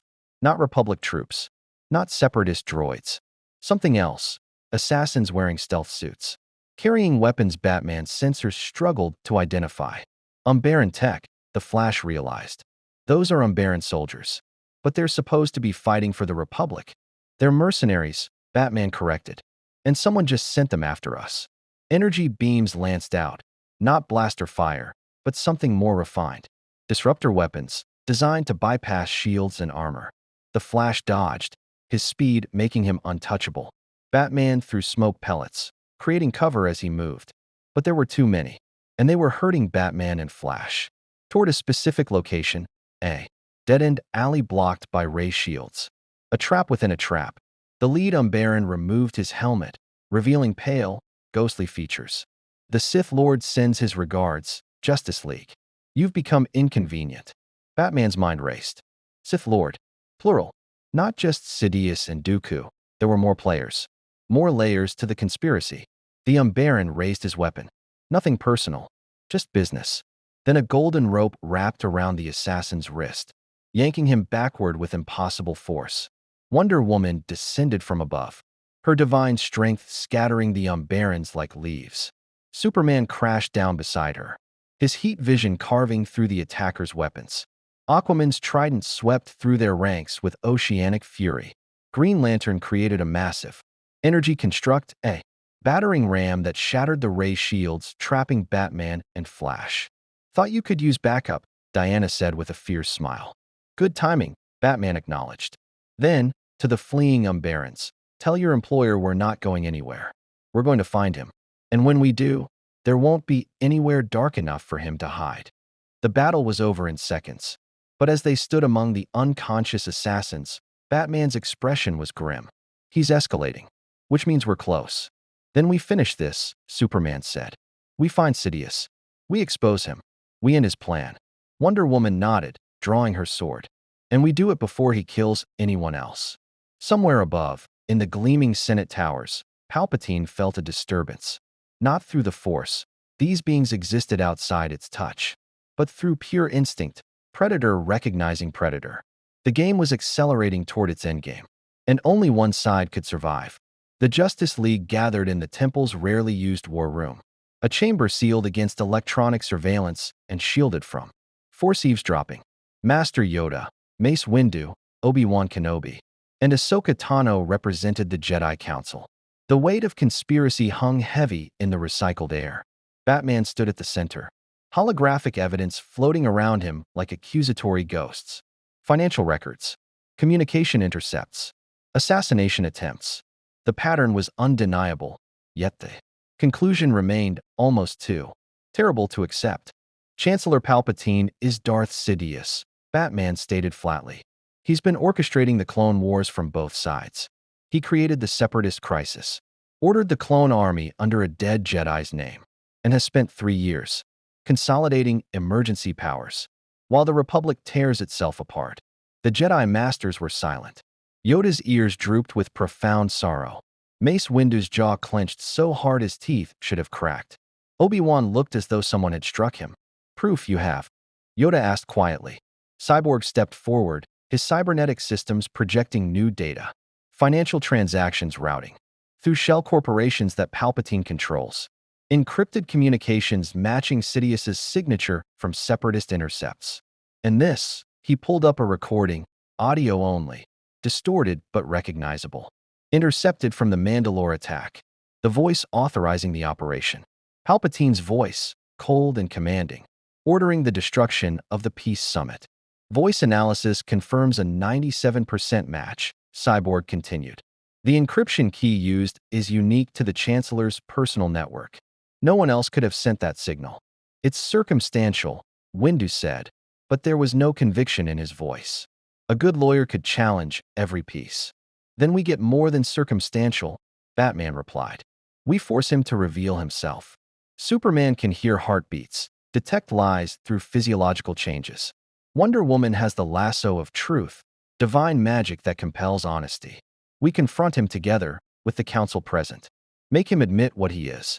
Obi-Wan stroked his beard, his mind working through the implications. And if we're wrong? If this is an elaborate frame, or if we've misread the evidence, we'll have accused the Supreme Chancellor of the Republic of being a Sith Lord. The political fallout alone could destabilize the government. If we're right and do nothing, Superman countered, his voice heavy with conviction. How many more people die while we gather the perfect evidence? I've fought enough tyrants to recognize the pattern. Palpatine is consolidating power, eliminating opposition, and positioning himself as the galaxy's only hope. When the crisis reaches its peak, probably, when he manufactures one, he'll reveal his true face. By then, it'll be too late to stop him. Wonder Woman nodded. In my experience, men who accumulate power rarely surrender it voluntarily. And the Sith, from what you've told us, are creatures of domination.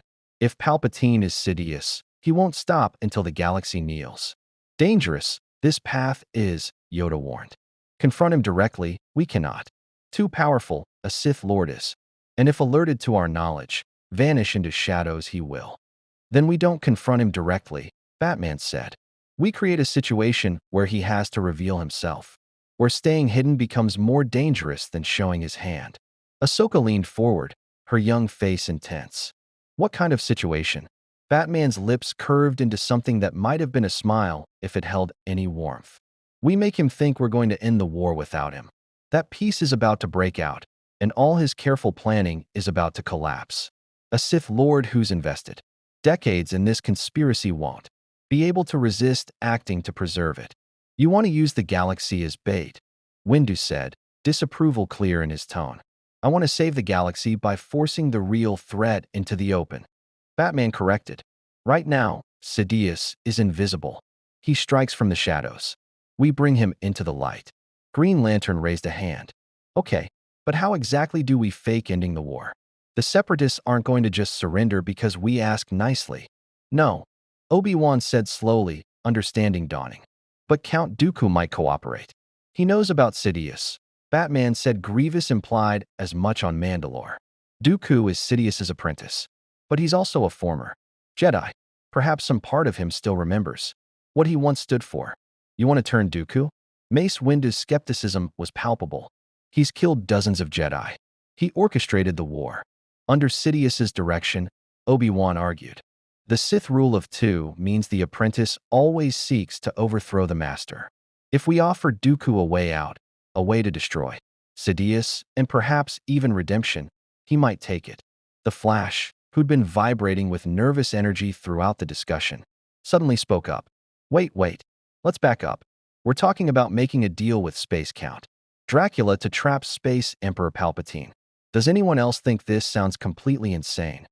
Welcome to galactic politics, Ahsoka said dryly. Superman crossed his arms, his expression thoughtful. It could work, but we'd need leverage. Something to convince Dooku that betraying Sidious is in his interest. The truth, Wonder Woman said simply. Everyone turned to look at her.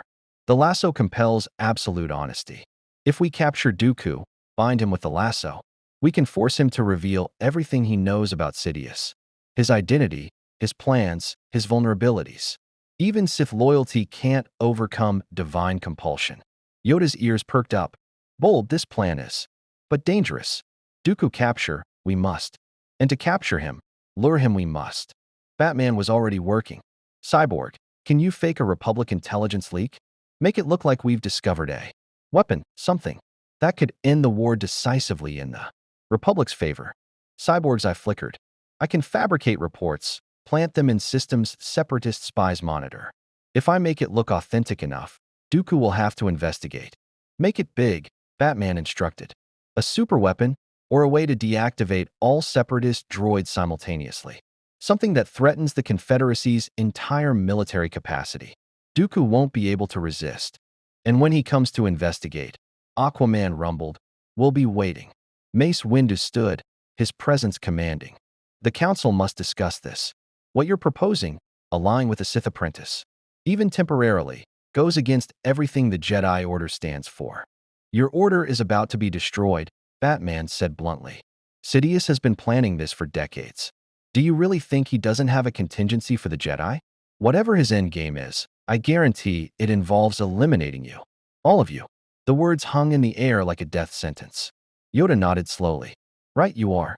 Felt it, I have. A shadow, growing. The future, clouded it is. But one path remains clear. Act now, or fall forever. Then we vote, Windu said. All in favor of Batman's plan. Slowly, reluctantly, every Jedi Master raised their hand. May the Force have mercy on us, Obi-Wan whispered. Because if this fails, the Republic falls with us. 3 days later, the trap was set. Cyborg had done his work beautifully, fabricated intelligence reports, planted deep in Republic military networks, detailing a secret research facility on Raxus Secundus. The reports described a weapon, called the Nullifier, capable of broadcasting a shutdown signal that would deactivate every battle, droid in the Confederacy simultaneously. According to the fake documents, the weapon would be tested in 48 hours. Separatist spies had intercepted the reports. Republic counterintelligence had failed to detect the breach. From Dooku's perspective, the information was legitimate and utterly catastrophic if true. The Justice League, accompanied by Anakin Skywalker and a small team of clone troopers, waited in the research facility. It was real enough, an abandoned Republic listening post, hastily dressed to look like an active weapons lab. Cyborg had even created convincing prototypes of the Nullifier, complete with technical readouts and power signatures that would fool most scanners. Batman stood in the shadows, watching security feeds. Superman hovered near the ceiling, his enhanced vision monitoring approaches. Wonder Woman waited with her lasso coiled and ready. Green Lantern, Aquaman, and the Flash positioned themselves at key choke points. Movement, Superman reported. 3 ships dropping out of hyperspace. Separatist signatures. Here we go, the Flash muttered, vibrating with anticipation. The facility's blast doors exploded inward. Magna Guards marched through, Dooku's personal droid bodyguards, their electro-staffs crackling with energy. Behind them came the Count himself, moving with the confidence of a master duelist entering a sparring match he knew he'd win. His curved lightsaber ignited, bathing the chamber in crimson light. So, Dooku said, his aristocratic voice echoing, the Republic's secret weapon. I confess, I'm disappointed. I expected something more imaginative. Anakin stepped forward, his own blade igniting. Dooku, this ends now. Does it? The Count's smile was cold. How many times have we faced each other, young Skywalker? And how many times have you failed to best me? What makes today different? Today, Wonder Woman said, emerging from the shadows with the lasso glowing in her hands. You face more than Jedi. Dooku's eyes widened fractionally, the first genuine surprise they'd seen from him. The Justice League. I should have known this was a trap. But to what end? To kill me? You could have attempted that at any time. We don't want to kill you, Superman said, floating down to stand beside Anakin. We want the truth. About Sidious. About the war. About what he's planning for the Jedi. The Count's expression shifted, surprise giving way to calculation. You know about my master. We know enough, Batman replied, stepping into the light. We know he's using you. We know he's playing both sides. We know he has no intention of sharing power once his plan succeeds. The Sith rule of 2 means eventually, you become expendable. Dooku's lightsaber didn't lower, but his stance shifted slightly. Less aggressive, more defensive. And you think I'm fool enough to betray him? To trust you? I think you're smart enough to recognize when you're being used. Batman countered. You were a Jedi once. You left because the Order had become corrupt, complacent. But the Separatist cause, the legitimate grievances you claim to champion, they're just propaganda. Sidious doesn't care about reforming the Republic. He cares about destroying it. And when he's done, what do you think happens to you? The Count was silent for a long moment. Around him, his Magna Guards waited for orders. One word and they'd attack. One gesture and violence would erupt. The lasso, Dooku said finally. The weapon the Amazon carries. It compels truth, doesn't it? The lasso of Hestia, Wonder Woman confirmed. Forged by the gods. No lie can survive its touch. Then bind me with it, Dooku said, and lowered his lightsaber. Let me speak truth, and you judge whether I am ally or enemy. Everyone froze. Anakin's blade wavered. Master, it's a trick. No trick. Young Skywalker. Dooku deactivated his weapon and extended his hands. I am tired. Tired of the war. Tired of the deception. Tired of watching the galaxy burn for one being's ambition. If the lasso can force me to speak without my master's influence, then perhaps for the first time in a decade, I can say what I truly believe. Wonder Woman approached cautiously, the lasso glowing brighter with each step. When she wrapped it around Dooku's wrists, the Count gasped, not in pain, but in shock, as if a veil had been lifted from his mind.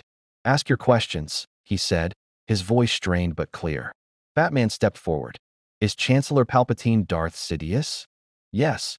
The word was forced out, compelled. He has been 4 decades. Since before I knew him. Before I fell. What is his plan?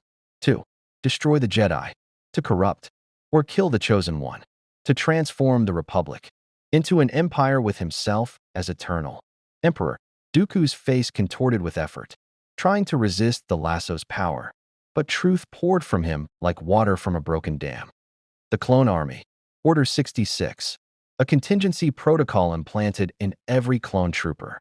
When activated, they will turn on the Jedi. Kill them. All of them. Horror rippled through the chamber. Anakin looked at Captain Rex. At the clone troopers who'd fought beside him for years. Rex, you wouldn't. I don't know what he's talking about. Sir, Rex replied, genuinely confused. We'd never. You have no choice, Dooku interrupted. Behavioral modification chips. Implanted during your creation.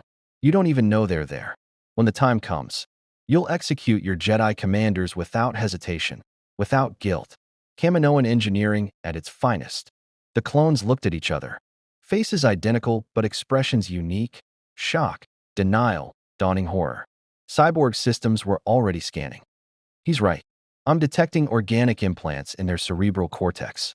Dormant now, but they're real. When? Mace Windu demanded, his voice like thunder. When does Sidious plan to activate Order 66? When the time is right.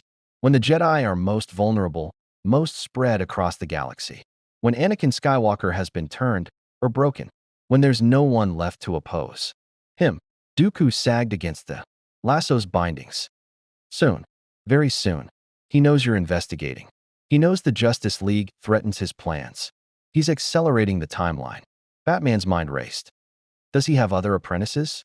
Other assets? Always. The Sith operate in shadows within shadows. I am but one tool. If I fall, another will rise. Then we remove him before he can replace you, Superman said. We go to the Senate. We expose him. We arrest him for treason. You cannot. Dooku's laugh was bitter. He is the Senate. Every senator, every bureaucrat, every military officer, all either in his pocket, his thrall, or too afraid to oppose him. You have no proof that would survive his political machine. And if you corner him, the Count's eyes held genuine fear. He is more powerful than any Sith in 1,000 years. Even with the Force at your command, you would be fortunate to survive his wrath. And these heroes, powerful as they are, exist outside the Force. His lightning, his rage, they will burn like stars against you. Wonder Woman met Dooku's gaze. Then we fight together. Jedi and Justice League. We assault his office. We bind him as I've bound you. And we force truth from his own lips before the galaxy. It would be war, Dooku warned. The clone army would activate. The Republic would tear itself apart. Millions would die. Millions are already dying, Batman said coldly. At least this way, we control the battlefield. A proximity alarm screamed. Cyborg's eye blazed with sudden urgency. We've got incoming. Multiple ships exiting hyperspace. Republic signatures. Superman's X-ray vision penetrated the facility's walls. Venator-class Star Destroyers. 6 of them. And gunships launching. Hundreds of gunships. It's a Republic assault force, Anakin realized. But why? We didn't call for backup. Batman's jaw clenched. Because Sidious knew we'd come for Dooku. He's sending the clone army to kill us all. No witnesses, no evidence. Just another separatist ambush gone wrong. And with Dooku captured, Obi-Wan added grimly. Appearing from a side entrance with Master Yoda, Sidious eliminates his apprentice and his greatest threats in one stroke. Yoda's expression was sorrowful but resolute. Begun, the endgame has. Dooku, still bound by the lasso, looked at them with something like respect. You forced his hand. He wanted more time, more preparation. But you've made him desperate. And desperate Sith Lords are the most dangerous. The facility shook as turbolaser fire began bombarding it from orbit. Everyone to the ships. Wonder Woman commanded. We're not dying here. They ran. Heroes, Jedi, clones. And a captured Sith Lord, bound by truth, toward whatever transport they could commandeer. Behind them, the facility began to collapse under orbital bombardment. And somewhere on Coruscant, in the Chancellor's office, Palpatine stood before the window, his kindly mask discarded. His eyes were yellow, burning with Sith fury. Beside him, a hologram of the assault fleet's commander awaited orders. Kill them all, Darth Sidious commanded. His voice no longer grandfatherly but ancient and terrible. Leave no survivors. The Justice League, the Jedi, Dooku, eliminate every threat. If any escape, the grand plan is in jeopardy. As you command, my lord. Sidious watched the distant stars, feeling through the Force as his trap, closed around those who dared to expose him. But he'd underestimated one thing. Heroes didn't surrender, even when facing impossible odds. Even when the galaxy itself turned against them. They fought. And the Justice League had never lost a fight that mattered. The stolen separatist frigate, one of Dooku's personal vessels, screamed through space at maximum sublight, pursued by 6 Republic Venator-class Star Destroyers. The clone pilots were executing textbook attack patterns. Their coordination perfect. Their loyalty to the mission absolute. They had no idea they were hunting their own generals.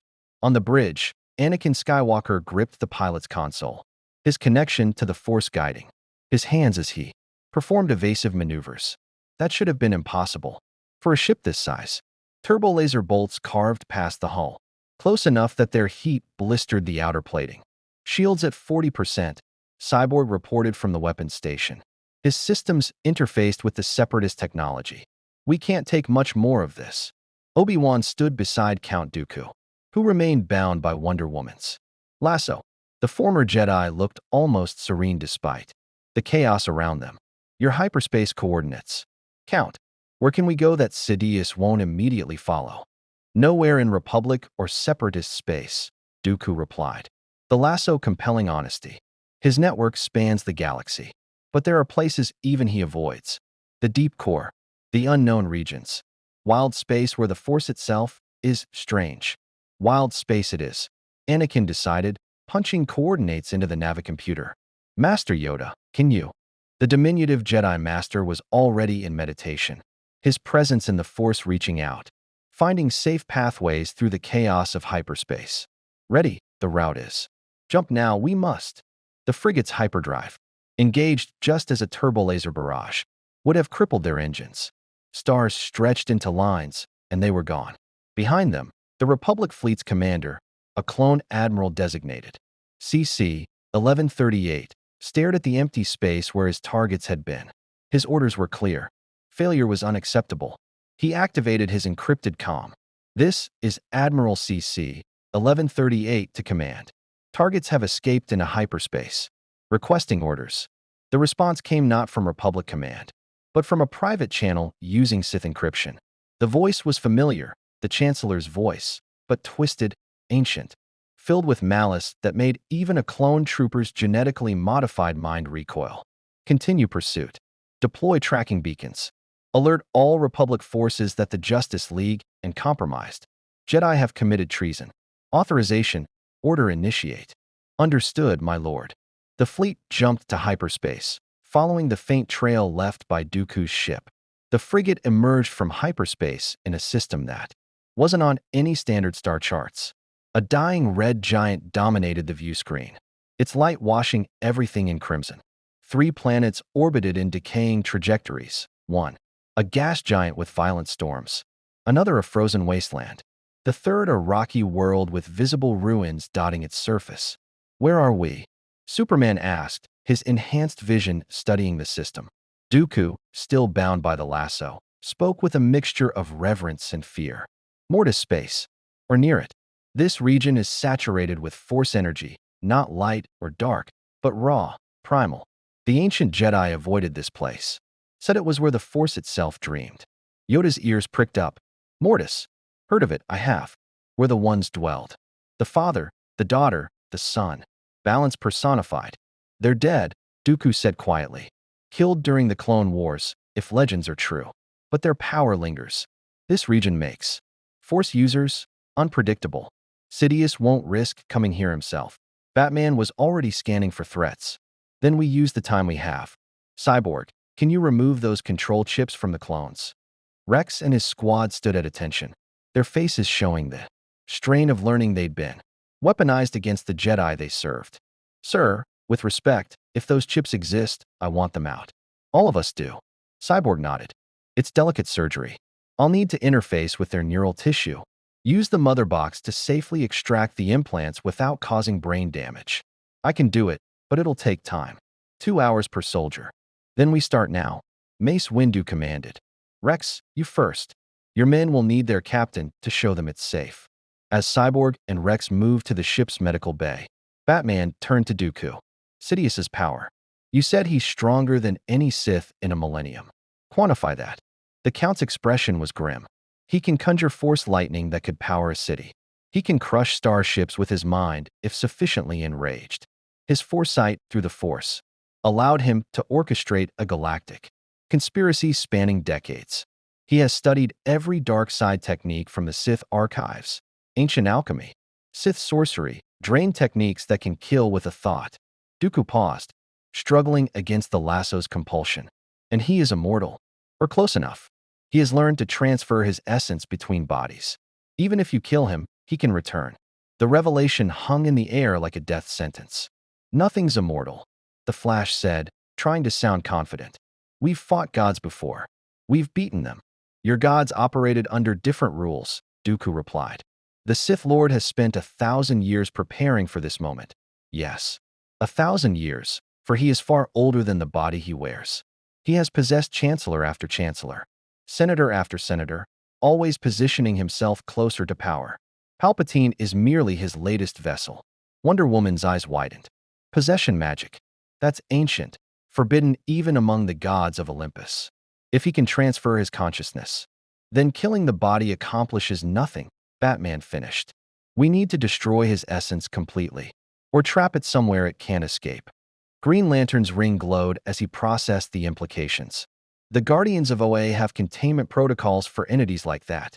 Prison dimensions, sealed by willpower constructs. But I'd need my ring at full charge and multiple lanterns to maintain the seal. Which we don't have, Aquaman rumbled. So we find another way. Obi-Wan moved to Dooku, studying his former master's former master. You fell to the dark side, but the lasso shows you still retain some measure of, if not good, then pragmatism. Help us. Not out of redemption, but out of survival. If Sidious wins, you're as dead as we are. Truth, Dooku acknowledged. I am already dead in his eyes. I was captured, interrogated under divine compulsion. I am compromised, therefore. Expendable. He met Obi-Wan's gaze. There is one weapon that might work. One technique the ancient Sith feared above all others. Oneness, complete surrender to the Force, light and dark in perfect balance. A Jedi who achieves oneness becomes one with the Force itself, gaining power beyond anything darkness can corrupt. Anakin, Yoda said softly. The Chosen One, prophesied to bring balance. All eyes turned to the young Jedi. Anakin's expression was conflicted. fear and determination warring across his face. I don't know if I can do that. Achieve balance. I've always felt the pull of the dark side. My anger, my fear, which is precisely why you might succeed, Dooku interrupted. Balance isn't the absence of darkness. It's the integration of light and dark, emotion and serenity, passion and peace. You've touched both sides. You could be the key, or it could kill him, Obi-Wan protested. Oneness is theoretical. No Jedi has achieved it in living memory. Then we find another option, Superman said firmly. We're not sacrificing anyone. That's not how we work. Ahsoka, who'd been silent, suddenly spoke up. What if we don't fight him alone? What if we evacuate Coruscant? Get the civilians away? Warn every system about what's coming? Even if we can't prove he's Sidious, we can make the Senate see he's dangerous. The Senate won't believe us without proof, Mace Windu said. And the proof we have, he gestured at, Dooku, comes from a Sith Lord bound by alien magic. It won't hold up to scrutiny. Batman had been thinking, his tactical mind running through scenarios. We don't need the Senate to believe us. We need the people. And people believe what they see. He turned to Cyborg. Can you hack the HoloNet? All of it. Every channel, every frequency. Cyborg's eye blazed with sudden understanding. A galaxy-wide broadcast. Show everyone what Dooku's revealed. Let billions of witnesses hear the truth. Sidious will try to shut it down, Green Lantern pointed out. Then we broadcast from multiple locations simultaneously, Batman replied. We split up. Each team transmits from a different system. Even if he stops some, enough will get through. Wonder Woman nodded slowly. Expose the conspiracy so thoroughly that even his political machine can't cover it up. Force him into the open. And when he comes into the open, Aquaman asked. Superman's jaw set with determination. Then we fight. All of us together. Jedi, Justice League, every clone trooper with their chip removed. Every system that still believes in freedom. We make our stand. That's suicide, Dooku said flatly, the lasso compelling his honest assessment. You're describing a civil war that could tear the galaxy apart. Millions will die. Millions are already dying, Batman replied, echoing his earlier words. At least this way, they die fighting for something real, not for a Sith Lord's puppet show. Yoda thumped his walking stick against the deck. Decided it is. Broadcast the truth, we will. Rally the galaxy, we must. And when Sidious reveals himself, the ancient Jedi Masters, eyes glowed with determination. Face him together, we shall. One last stand, for freedom and the Force. A proximity alarm wailed. The Republic fleet had found them. How? Anakin demanded. We jumped to wild space. There's no way they could track. Tracking beacon, Cyborg realized, his systems detecting the signal. On the ship itself. Probably embedded in the hull before we stole it. Dooku, did you know? No. The Count replied, compelled to truth. But I should have anticipated it. Sidious trusts no one. Not even me. 6 Venator-class Star Destroyers emerged from hyperspace, surrounding them. Turbo-laser batteries charged, ready to reduce the frigate to atoms. But then the comm crackled to life. Not the voice of a clone admiral, but Chancellor Palpatine himself, grandfatherly, concerned, sad. Jedi Masters. Members of the Justice League. This doesn't have to end in violence. I know you've been investigating conspiracy theories. I know Count Dooku has filled your heads with lies and deceptions. But please, I am not your enemy. I am the Republic. Come back to Coruscant. We'll sort this out peacefully. No one needs to die today. In the bridge's oppressive silence, Batman activated his own calm, his voice carrying through the void between ships. Palpatine, or should I call you Sidious? We know what you are. We know what you've done. And we're going to tell the entire galaxy. A pause. Then Palpatine's voice changed, subtly at first, then unmistakably. The warmth drained away, replaced by something ancient and malevolent. So you've chosen defiance. How predictable. Very well, Justice League. Let us see if your heroism survives the full might of the Republic I have forged. The comm cut off, and 6 Star Destroyers opened fire simultaneously. Anakin threw the ship into a desperate dive, using the dying Red Giant's gravity well to slingshot them past the barrage. Superman and Green Lantern shot from the airlock, their combined powers creating a shield that deflected incoming fire. Wonder Woman prepared her weapons. Aquaman gripped his trident. and the flash vibrated with barely contained energy. They were outnumbered, outgunned, and being hunted by an immortal Sith Lord who'd spent 1,000 years preparing for this moment. But they were the Justice League, and they didn't know how to surrender. New plan. Batman shouted over the sound of explosions. Cyborg, activate the beacon Dooku mentioned. Not as a weapon, as a message. Broadcast our location across every frequency. If Sidious wants to kill us, he'll have to do it in front of the entire galaxy. Cyborg's hands flew over the controls. Activating. Broadcasting on all channels. Military, civilian, separatist, neutral systems. Everyone's going to know what's happening here. Across the galaxy, on thousands of worlds, holoscreens flickered to life with an emergency transmission.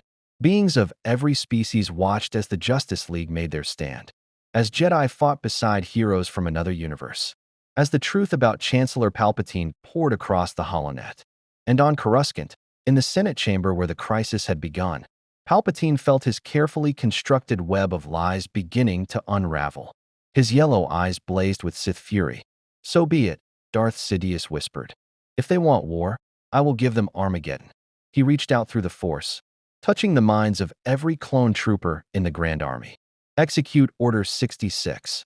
Across the galaxy, clone troopers turned on their Jedi commanders. The purge had begun. The Jedi Temple burned. From orbit, Superman could see the smoke rising from Coruscant's sacred ziggurat. The structure that had stood for 1,000 generations, now under assault by the very army it had trusted. Clone troopers marched through halls where they'd once been welcomed, their blasters cutting down Jedi Knights, Padawans, younglings, anyone who bore a lightsaber or touched the Force. Order 66 had activated with mechanical precision. The behavioral modification chips overrode loyalty, friendship, morality. To the clones, the Jedi were no longer generals or mentors. They were targets, threats to be eliminated, and they were dying by the hundreds. "We have to go back," Superman said, his voice breaking with anguish as his enhanced vision showed him horrors he couldn't prevent from this distance. "We have to save them." "We can't save everyone," Batman replied, his own voice tight with the weight of impossible choices. "If we return to Coruscant, Sidious wins. He'll trap us there, kill us, and complete his purge without opposition. We have to trust the Jedi who remain to survive. We have to focus on the bigger picture." The bigger picture? Superman rounded on him, rage and grief warring in his eyes. "Children are dying, Bruce. I can hear them screaming across space, and you want me to ignore it?" Wonder Woman placed a hand on Superman's shoulder, her touch gentle but firm. "Cal, I know what you're feeling. But Bruce is right. The only way to save anyone is to stop Sidious.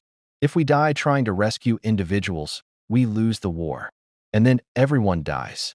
The Kryptonian's fists clenched, every instinct screaming at him to fly to Coruscant, to tear through clone battalions and save the innocent. But he knew, with terrible certainty, that Diana and Bruce were right. This was the calculus of war. Sometimes you couldn't save everyone. Sometimes you had to sacrifice the few to save the many. "Then we make it count," Superman said finally. "Every Jedi who dies because we didn't go back, we honor them by finishing this." The stolen frigate continued its desperate flight, now joined by an unexpected ally. A separatist fleet had broken away from Dooku's command structure, ships whose captains were organic, not droids, and who'd heard the broadcast about Sidious's manipulation. A munificent-class frigate commanded by a disillusioned admiral flew alongside them, providing covering fire as Republic forces pursued. On the bridge, Master Yoda meditated, his small form radiating grief that pressed against every Force-sensitive like a physical weight. He could feel it, the deaths of Jedi across the galaxy, their lights in the Force winking out one by one. Masters he'd trained, Padawans he'd mentored, friends of centuries, all extinguished in minutes. "Feel their pain." "I do," Yoda whispered, tears streaming down his aged face. "But dwell on it, I cannot. Finish what they started, we must." Obi-Wan stood beside him, his own grief a barely contained storm. "I should be there, fighting beside them, not running. Running toward the solution, we are," Yoda corrected gently. "Not away from the problem." Ahsoka burst onto the bridge, her comlink clutched in her hand, her montrals pale with shock. "Master Skywalker, it's Rex. The surgery worked." The chip is out, and he's gathering other clones whose chips we removed. They're fighting back against the Order, but there aren't enough of them. Hundreds of clones are still hunting Jedi. Anakin's expression was torn between hope and horror. Where is he? The Industrial District. Level 4012. He's holding a position with about 20 freed clones, protecting civilians. But they're outnumbered 50-1. The Flash appeared beside Ahsoka in a crackle of red lightning. I can get there. Pull them out before the loyal clones overwhelm them. No, Batman said firmly. We need you here. Cyborg, can you broadcast instructions for removing the chips? If clone medics can do it themselves. Already done, Cyborg replied. His system's working at inhuman speeds. I've sent surgical protocols to every clone medical facility in the Republic. Whether they use them, he shook his head. That's up to individual clones. Some will fight the programming. Others won't. Count Dooku, still bound by the lasso, watched the chaos with something like satisfaction mixed with horror. So it begins. Sidious's grand design finally revealed. The Jedi destroyed, the Republic transformed. Soon he'll declare himself emperor, and there will be no one left to oppose him. Except us, Green Lantern said, his ring glowing with emerald determination. 7 heroes from another universe. A handful of Jedi survivors. And a few dozen freed clones against the entire military might of the Republic. Dooku's laugh was bitter. Forgive me if I don't share your optimism. Wonder Woman drew her sword, the blade gleaming with divine light. I have faced gods and monsters that would make your Sith Lord cower. I have stood against armies when hope was lost and won through courage alone. We may be outnumbered, Count, but we are not outmatched. Aquaman nodded, his trident thrumming with Atlantean magic. In my world, I've defended my kingdom against surface nations with weapons beyond imagining. I've held the line when the oceans themselves turned against me. This Sidious bleeds. That means he can die. Brave words, Dooku replied. But you don't understand. He's had 1,000 years to prepare for every contingency. Every strategy you devise, he's already anticipated. Every move you make, he's already countered. You're insects crawling on a Dejuric board, thinking you're players when you're merely pieces. Batman's white lenses fixed on the Count. Then we flipped the board. Before anyone could ask what he meant, proximity alarms shrieked. Not the Republic fleet this time. Something else. Something worse. The view screen showed a ship emerging from hyperspace, a vessel unlike any in the Republic or Separatist arsenal. It was ancient, its hull covered in Sith runes that seemed to writhe and pulse with dark energy. The ship radiated malevolence so profound that even those without force sensitivity felt it like ice in their veins. What is that? Superman breathed. Dooku's face had gone pale. The Terminus. Sidious's personal vessel. He's come himself. Yoda's ears flattened. Never has he revealed himself in open combat. Why now? Because we forced his hand, Batman realized. The broadcast. Millions of beings across the galaxy now know he's Sidious. His political mask is destroyed, so he's dropped all pretense.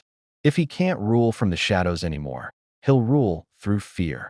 The Terminus's weapons charged, not turbolasers, but something that made reality itself shudder. Sith lightning, amplified through ancient technology, lanced across space. It didn't just damage shields, it corrupted them, turning energy matrices into cascading failures that spread through ship. Systems like disease. The Separatist frigate accompanying them took a direct hit. Its crew didn't just die.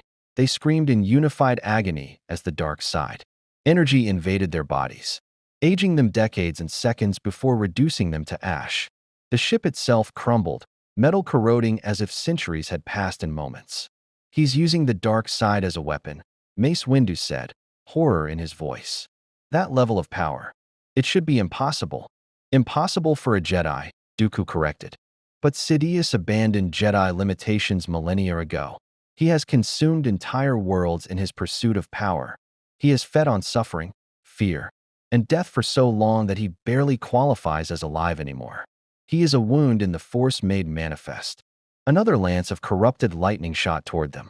Green Lantern threw up a construct shield, a massive wall of willpower energy that blazed emerald against the darkness.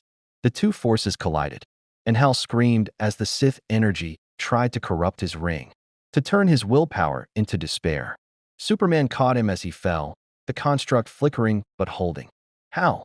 I'm okay, Green Lantern gasped, his ring dimmed but still functional. But that thing, it's trying to break my will. Make me doubt.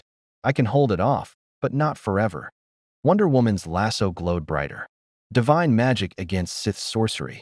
Let's see which is stronger. She whirled the lasso above her head and released it. The golden rope extending across impossible distances, reaching toward the terminus. The dark ship's shields flared, trying to repel the lasso. But truth was absolute. Truth could not be denied. The rope punched through the corruption and wrapped around the ship's command spire. For a moment, nothing happened. Then a voice, ancient, terrible, filled with rage that had festered for 1,000 years, echoed across every comm channel. Insolent, foolish, mortal. The terminus began pulling against the lasso, its engines straining. But Wonder Woman held firm, her boots digging into the frigate's deck. Her divine strength pitted against Sith technology. Face us, Sidious, she shouted. Face us in honorable combat. Or prove yourself a coward who hides behind ships and armies. A pause. Then laughter, not grandfatherly Palpatine's chuckle, but something that sounded like civilization's dying. Very well, daughter of Olympus. You wish to see the face of your destroyer? Behold, the terminus's main hangar opened. A single figure emerged, floating in the vacuum of space without protection. Robes billowed around him impossibly, defying physics. His face was Chancellor Palpatine's, but twisted, skin gray and mottled, eyes burning yellow with millennia of accumulated hatred. Lightning played across his fingertips, raw force energy that crackled with malevolent sentience. Darth Sidious, Dark Lord of the Sith, had finally stepped into the light. I have orchestrated the fall of democracies, Sidious said, his voice resonating through the Force itself. I have corrupted the noble, broken the mighty, and feasted on the despair of trillions. I am eternal. I am inevitable. And you, Justice League, are merely a footnote in the history I will write. Superman flew forward, his cape streaming behind him. Then let's make it a footnote you remember. He struck Sidious with enough force to shatter planets. The impact created a shockwave that rippled through space, visible as distortions in the starfield. When the energy cleared, Sidious floated unchanged, one hand raised, holding Superman in place with the Force. The Kryptonian struggled, his strength immense, but useless against an energy that didn't obey physical laws. Interesting, Sidious mused. You exist outside the Force, yet I can still grasp you. Fascinating. You will make an excellent subject for study. After I break you. Lightning erupted from Sidious's other hand. Not the pale blue of Dooku's attacks, but something darker, purple-black. Energy that screamed as it burned. It struck Superman, and for the second time, the Man of Steel felt pain that bypassed his invulnerability. This wasn't just electricity. This was suffering made manifest, hatred given form. The dark side distilled into pure agony. Superman screamed. No. Green Lantern created a massive construct, a battering ram of pure will, and slammed it into Sidious. The impact knocked the Sith Lord back, breaking his concentration, freeing Superman. The Flash appeared beside Superman in a blur, grabbing him and vibrating them both back to the ship. Okay, that's officially the scariest thing I've ever seen. And I've faced Darkseid. Aquaman, Wonder Woman, and Batman stood at the airlock, weapons ready. New plan, Batman said grimly. We can't beat him in direct combat. So we don't fight him. We fight his assets. Cyborg, how many systems have received our broadcast? 70% of the galaxy, Cyborg reported. Republic, Separatist, and neutral systems.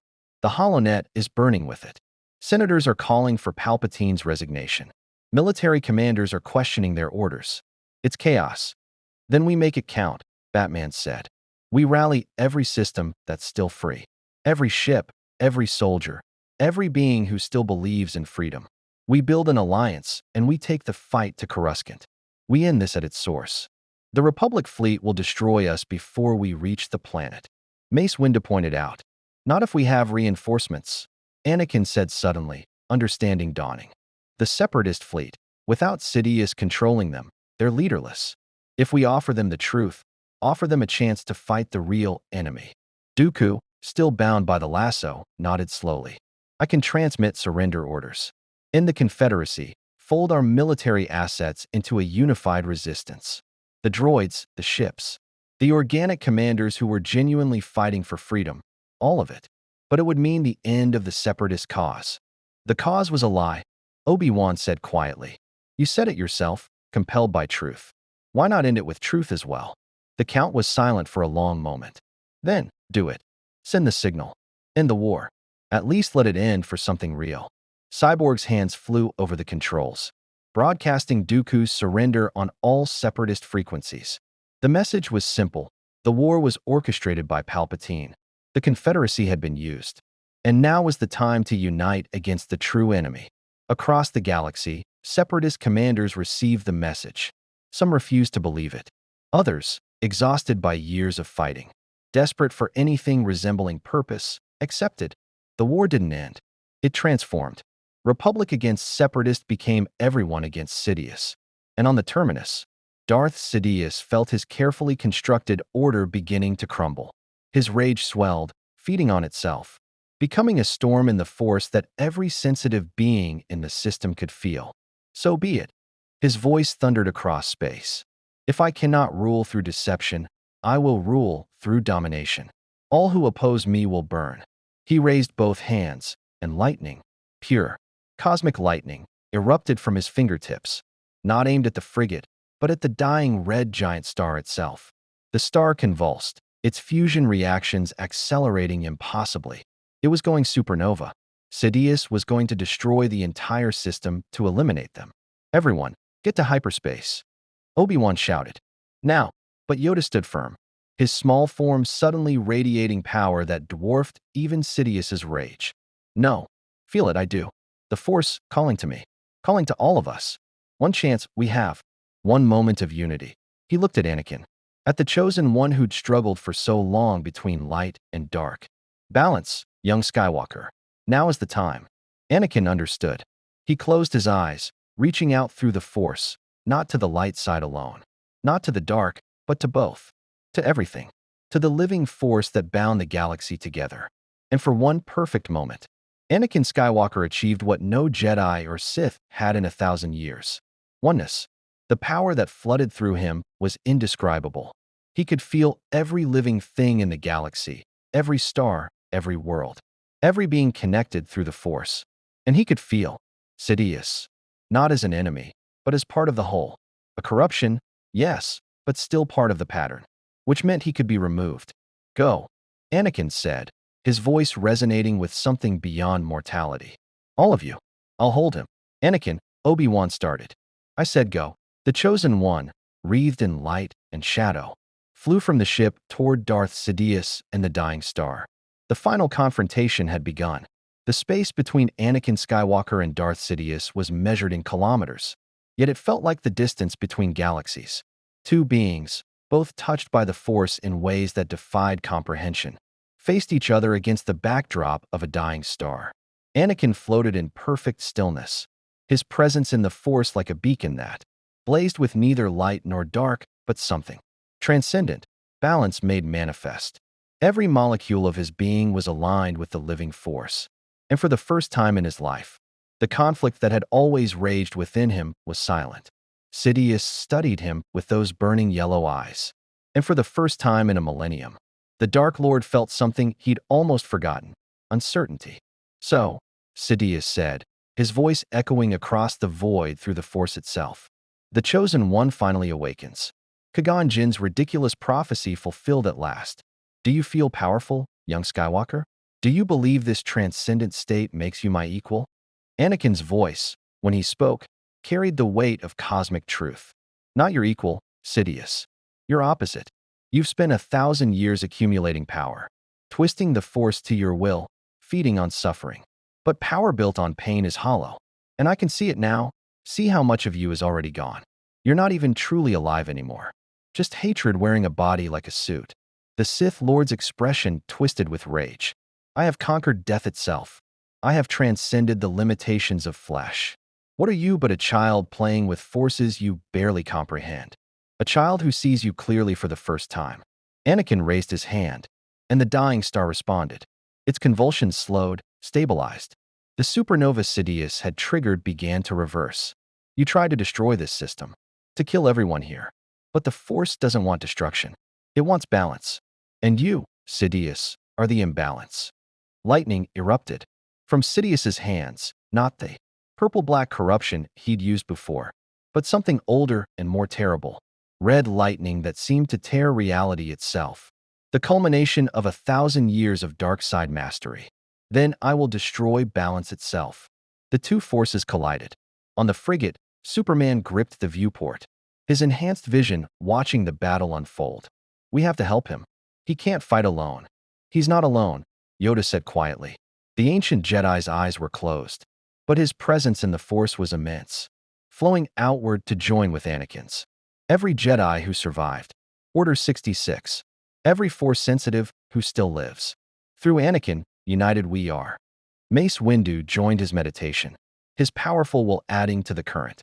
Obi-Wan, Ahsoka, even Count Dooku, still bound by the lasso, felt the pull and, compelled by truth, added his strength. Across the galaxy, in hiding places and last stands, surviving Jedi felt it. The call to unity.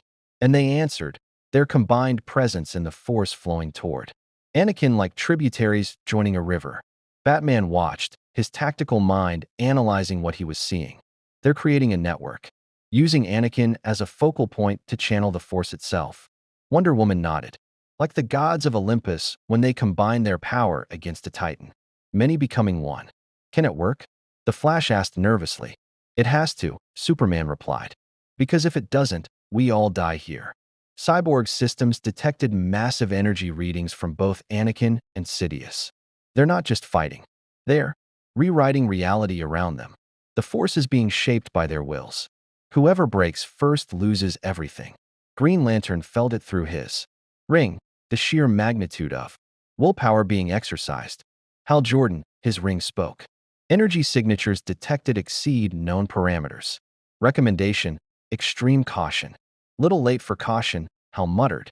In the void, Anakin and Sidious's battle transcended physical combat. This was a war of wills, fought across dimensions of reality that mortal eyes couldn't perceive. In the Force, they were titans. Anakin a being of blazing equilibrium. Sidious a wound of concentrated malevolence.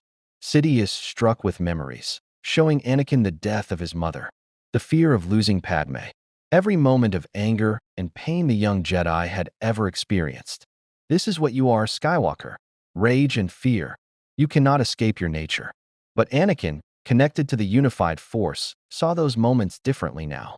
I am rage and fear. I'm also love and hope. I'm everything, Sidious. That's what balance means. I don't run from my darkness. I integrate it. Something you could never do. Because you rejected everything good in yourself long ago. He struck back, and his attack was truth. He showed Sidious what the Sith Lord had once been, not Palpatine, but the being before. A Muun named Higo Damask, who'd been Darth Plagueis' apprentice. Before that, another body, another life. And before that, dozens more. Centuries of possession and corruption stretching back to the original Sidious. A Sith Lord who'd refused to die naturally and instead had become a parasite, consuming body after body across a millennium. This is what you are, Anakin said, his voice filled with pity rather than hatred. A wound that won't heal. A being so afraid of death that you've forgotten how to live. You call yourself eternal, but you're just empty. A hole in the Force pretending to be a person. Sidious howled, his rage expanding like a star going nova. I am power. I am infinite. I am alone, Anakin finished quietly. And that was the truth that broke him. For all his power, all his planning, all his centuries of existence, Sidious had been utterly alone. He'd trusted no one, loved nothing, connected to no one. His strength came from domination, not unity. And in this moment, facing a being who channeled the combined will of hundreds of Force users, his isolation became his weakness.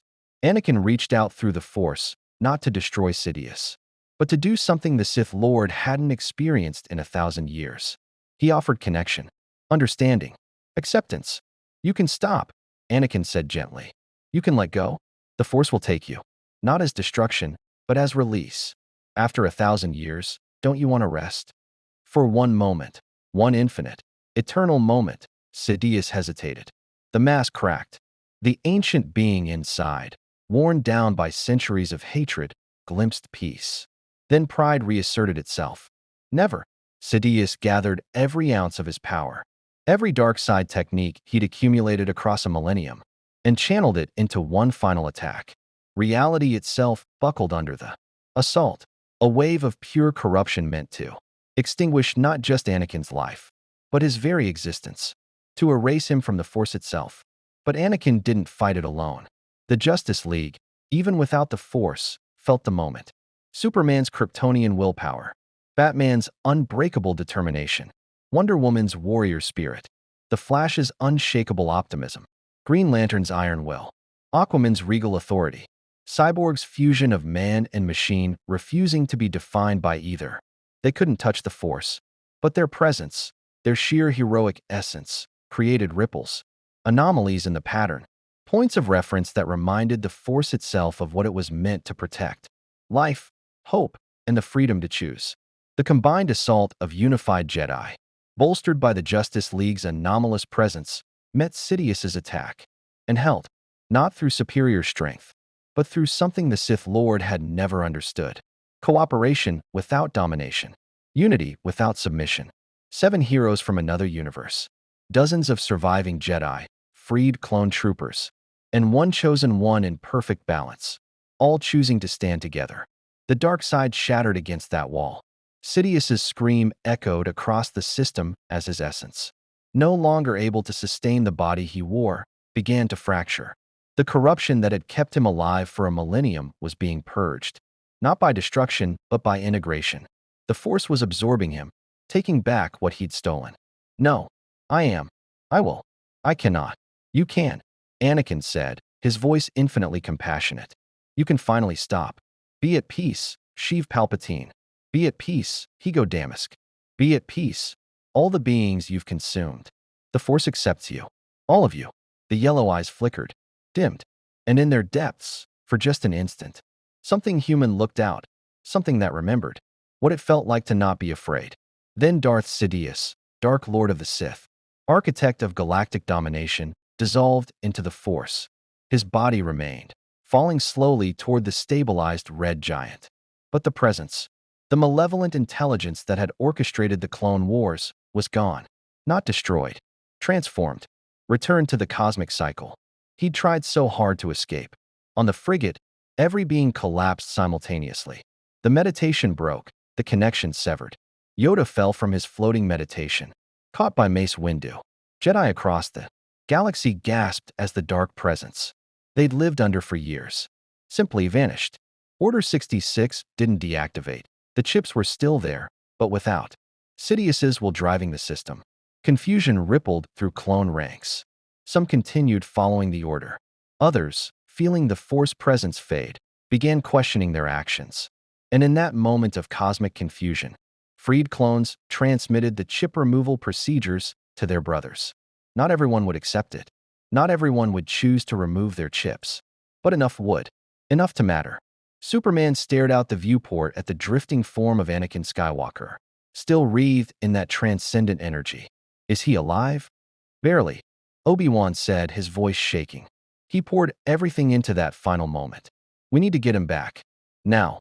The Flash was already moving, vibrating into space, creating a pocket of compressed air around himself, and Anakin as he raced them back to the ship. When they materialized in the hangar, Anakin collapsed, the light of oneness fading from his eyes. But he was smiling. We did it, he whispered. We actually did it. Ahsoka fell to her knees beside him, tears streaming down her face. You're insane. Completely, utterly insane. Learned from the best, Anakin replied, glancing at Obi-Wan. His former master's expression was torn between pride, relief, and exasperation. Don't you dare blame me for your recklessness. Batman knelt beside Anakin, checking his vitals with practiced efficiency. His energy readings are almost zero. Whatever he did, it burned through every reserve he had. He needs medical attention immediately. Take us to Coruscant, Mace Windu commanded. To the temple. If any Jedi survive there, they'll need to know it's safe. Count Dooku, still bound by the lasso, spoke quietly. It's not over. Sidious's infrastructure remains. His loyalists, his political machine, the clone army with their chips. Killing the head doesn't destroy the body. No, Wonder Woman agreed. Releasing the lasso, the Count was free for the first time in hours. But it gives the body a chance to choose its own path, which is all anyone can ask for. Dooku rubbed his wrists, his expression unreadable. You're releasing me? After everything I've done. You helped us when you could have stayed silent, Superman said. That counts for something. But you'll stand trial. Answer for your actions. Face justice. Justice. Dooku's laugh was bitter, but not cruel. I suppose I've earned that. He looked at Obi-Wan. For what it's worth, my former Padawan, I am sorry. For all of it. Obi-Wan's expression softened slightly. I know you are. Whether that's enough. He shook his head. That's for others to decide. The frigate emerged from hyperspace over Coruscant to a galaxy transformed. The HoloNet burned with the revelation of Sidious's identity. Senate chambers were in chaos. Senators accusing each other, demanding investigations, calling for emergency elections. Clone battalions across the city had fractured, some still following. Order 66, others standing down, confused and horrified by what they'd been compelled to do. The Jedi Temple was scarred but standing. Smoke rose from several sections. But in the council chambers, Master Yoda sensed survivors. Not many, perhaps 100 Jedi out of thousands, but enough. Enough to rebuild. As they landed in the temple hangar, Republic security forces surrounded them, but not to arrest. To protect. Word had spread about what the Justice League had done, about how they'd exposed the conspiracy, unified the resistance, and helped the Chosen One destroy a Sith Lord. The galaxy didn't know whether to call them heroes or insane. Most settled on both. Senator Bail Organa met them at the landing platform. His expression exhausted but determined. The Senate is voting on emergency measures. Palpatine's allies are trying to maintain his policies. Claim he was corrupted late in life rather than from the start. It's a mess. Then we unmake the mess, Batman said simply. We expose every connection, every corrupt official, every piece of his network. We tear down what he built and give the galaxy a chance to rebuild something better. That could take years, Bale warned. Then we have work to do, Wonder Woman replied. Aquaman hefted his trident. We're not from this galaxy, but we've shed blood for it. We'll see it through. Green Lantern nodded. Besides, I'm pretty sure the Guardians are going to want a full report on all this. Might as well stick around until there's a happy ending to report. Or at least, the Flash added, a less terrible middle. Cyborg systems pinged with an alert. Speaking of which, I've been analyzing the dimensional rifts. The Mother Box thinks it can reverse engineer a path home. But it'll take time. Weeks, maybe months. Then we stay, Superman said firmly. We help rebuild. We make sure the Republic becomes something worth saving. He looked at the assembled Jedi, at the freed clones, at the galaxy spreading out before them. This isn't our world, but right now, it needs us. And we don't abandon people who need help. Batman allowed himself the smallest smile. Agreed. Besides, I have a feeling galactic politics will make Gotham's underworld look simple by comparison. Should be interesting. In the days that followed, the Justice League became mediators, investigators, and symbols. Superman worked with Bail Organa to draft a new constitution. Batman hunted down Sidious's remaining loyalists. Wonder Woman trained reformed clone troopers in combat without aggression. The Flash helped rescue Jedi survivors from across the galaxy. Green Lantern coordinated with Republic and Separatist fleets to maintain order. Aquaman negotiated with Mon Calamari and other aquatic species to build new alliances. Cyborg worked tirelessly to remove behavioral chips from any clone who wanted them removed. The Jedi Order, decimated but not destroyed, began the long process of examining their own failures. How had they missed a Sith Lord in their midst? How had they become generals in a war rather than peacekeepers? The questions were painful, but necessary. Anakin Skywalker, still recovering from his brush with oneness, spent long hours in meditation. He'd touched something transcendent and returning to normal existence. Felt hollow by comparison. But Padme was there, and Obi-Wan, and Ahsoka, reminding him that even in mortality, there was meaning. The moment of perfect balance faded, as all moments must. But its echo remained. Count Dooku stood trial before a Republic court, the lasso of truth used to verify every testimony. His crimes were many, his guilt undeniable. But so was his final act of cooperation. The sentence was life imprisonment, with the possibility of rehabilitation. Perhaps, the Count said as he was led away, there is such a thing as redemption. Or perhaps I'm simply too tired to care anymore. Months passed. The galaxy slowly stabilized. Not peace. True peace would take generations, but the first fragile steps toward it. And then, in the Jedi Temple's meditation chamber, Cyborg's mother box achieved the impossible. A dimensional rift opened, stable, sustained, leading back to Earth. It's time, Victor said quietly. We can go home. The Justice League stood before the rift, looking at the swirling energy that would take them back to their universe. Behind them, Jedi Masters, freed clones, and billions of beings across the galaxy who'd been inspired by their presence. Thank you, Yoda said, his voice heavy with emotion. Saved us, you did. Reminded us what it means to be heroes, you did. We just did what anyone would do, Superman replied. No, Mace Windu corrected. You did what we should have done. You saw the truth when we were blind. You fought when we hesitated. This galaxy owes you a debt it can never repay. Anakin stepped forward, still pale, but standing strong. Will we ever see you again? Batman considered. The multiverse is vast. Stranger things have happened than heroes crossing paths twice.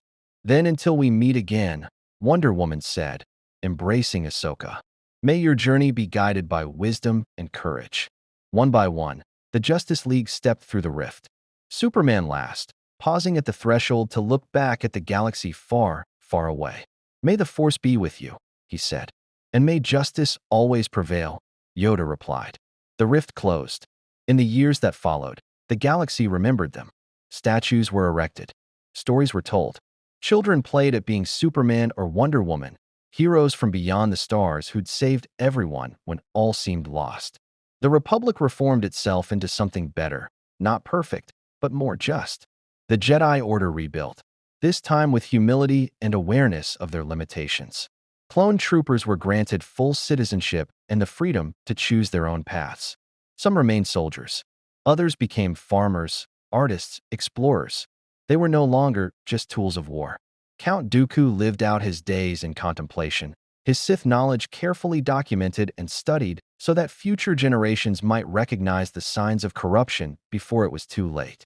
And Anakin Skywalker, the chosen one who'd achieved balance for one perfect moment, worked to help others find their own balance.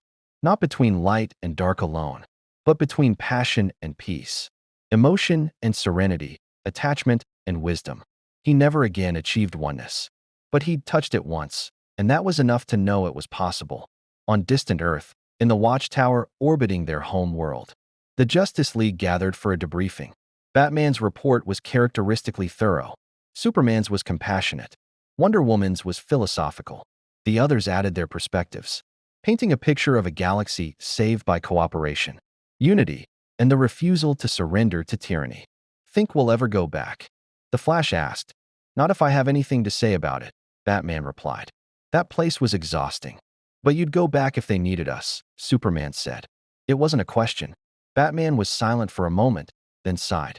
Yes, if they needed us, we'd go. Because that was what heroes did. Across universes, across galaxies, across any distance that separated people from hope. They showed up. They fought. They never surrendered. And sometimes, against impossible odds, they won. Far away, in a galaxy far, far away, the Force whispered its gratitude to 7 beings who existed outside. Its touch, but had nonetheless served its deepest purpose: balance, life, and hope for all living things.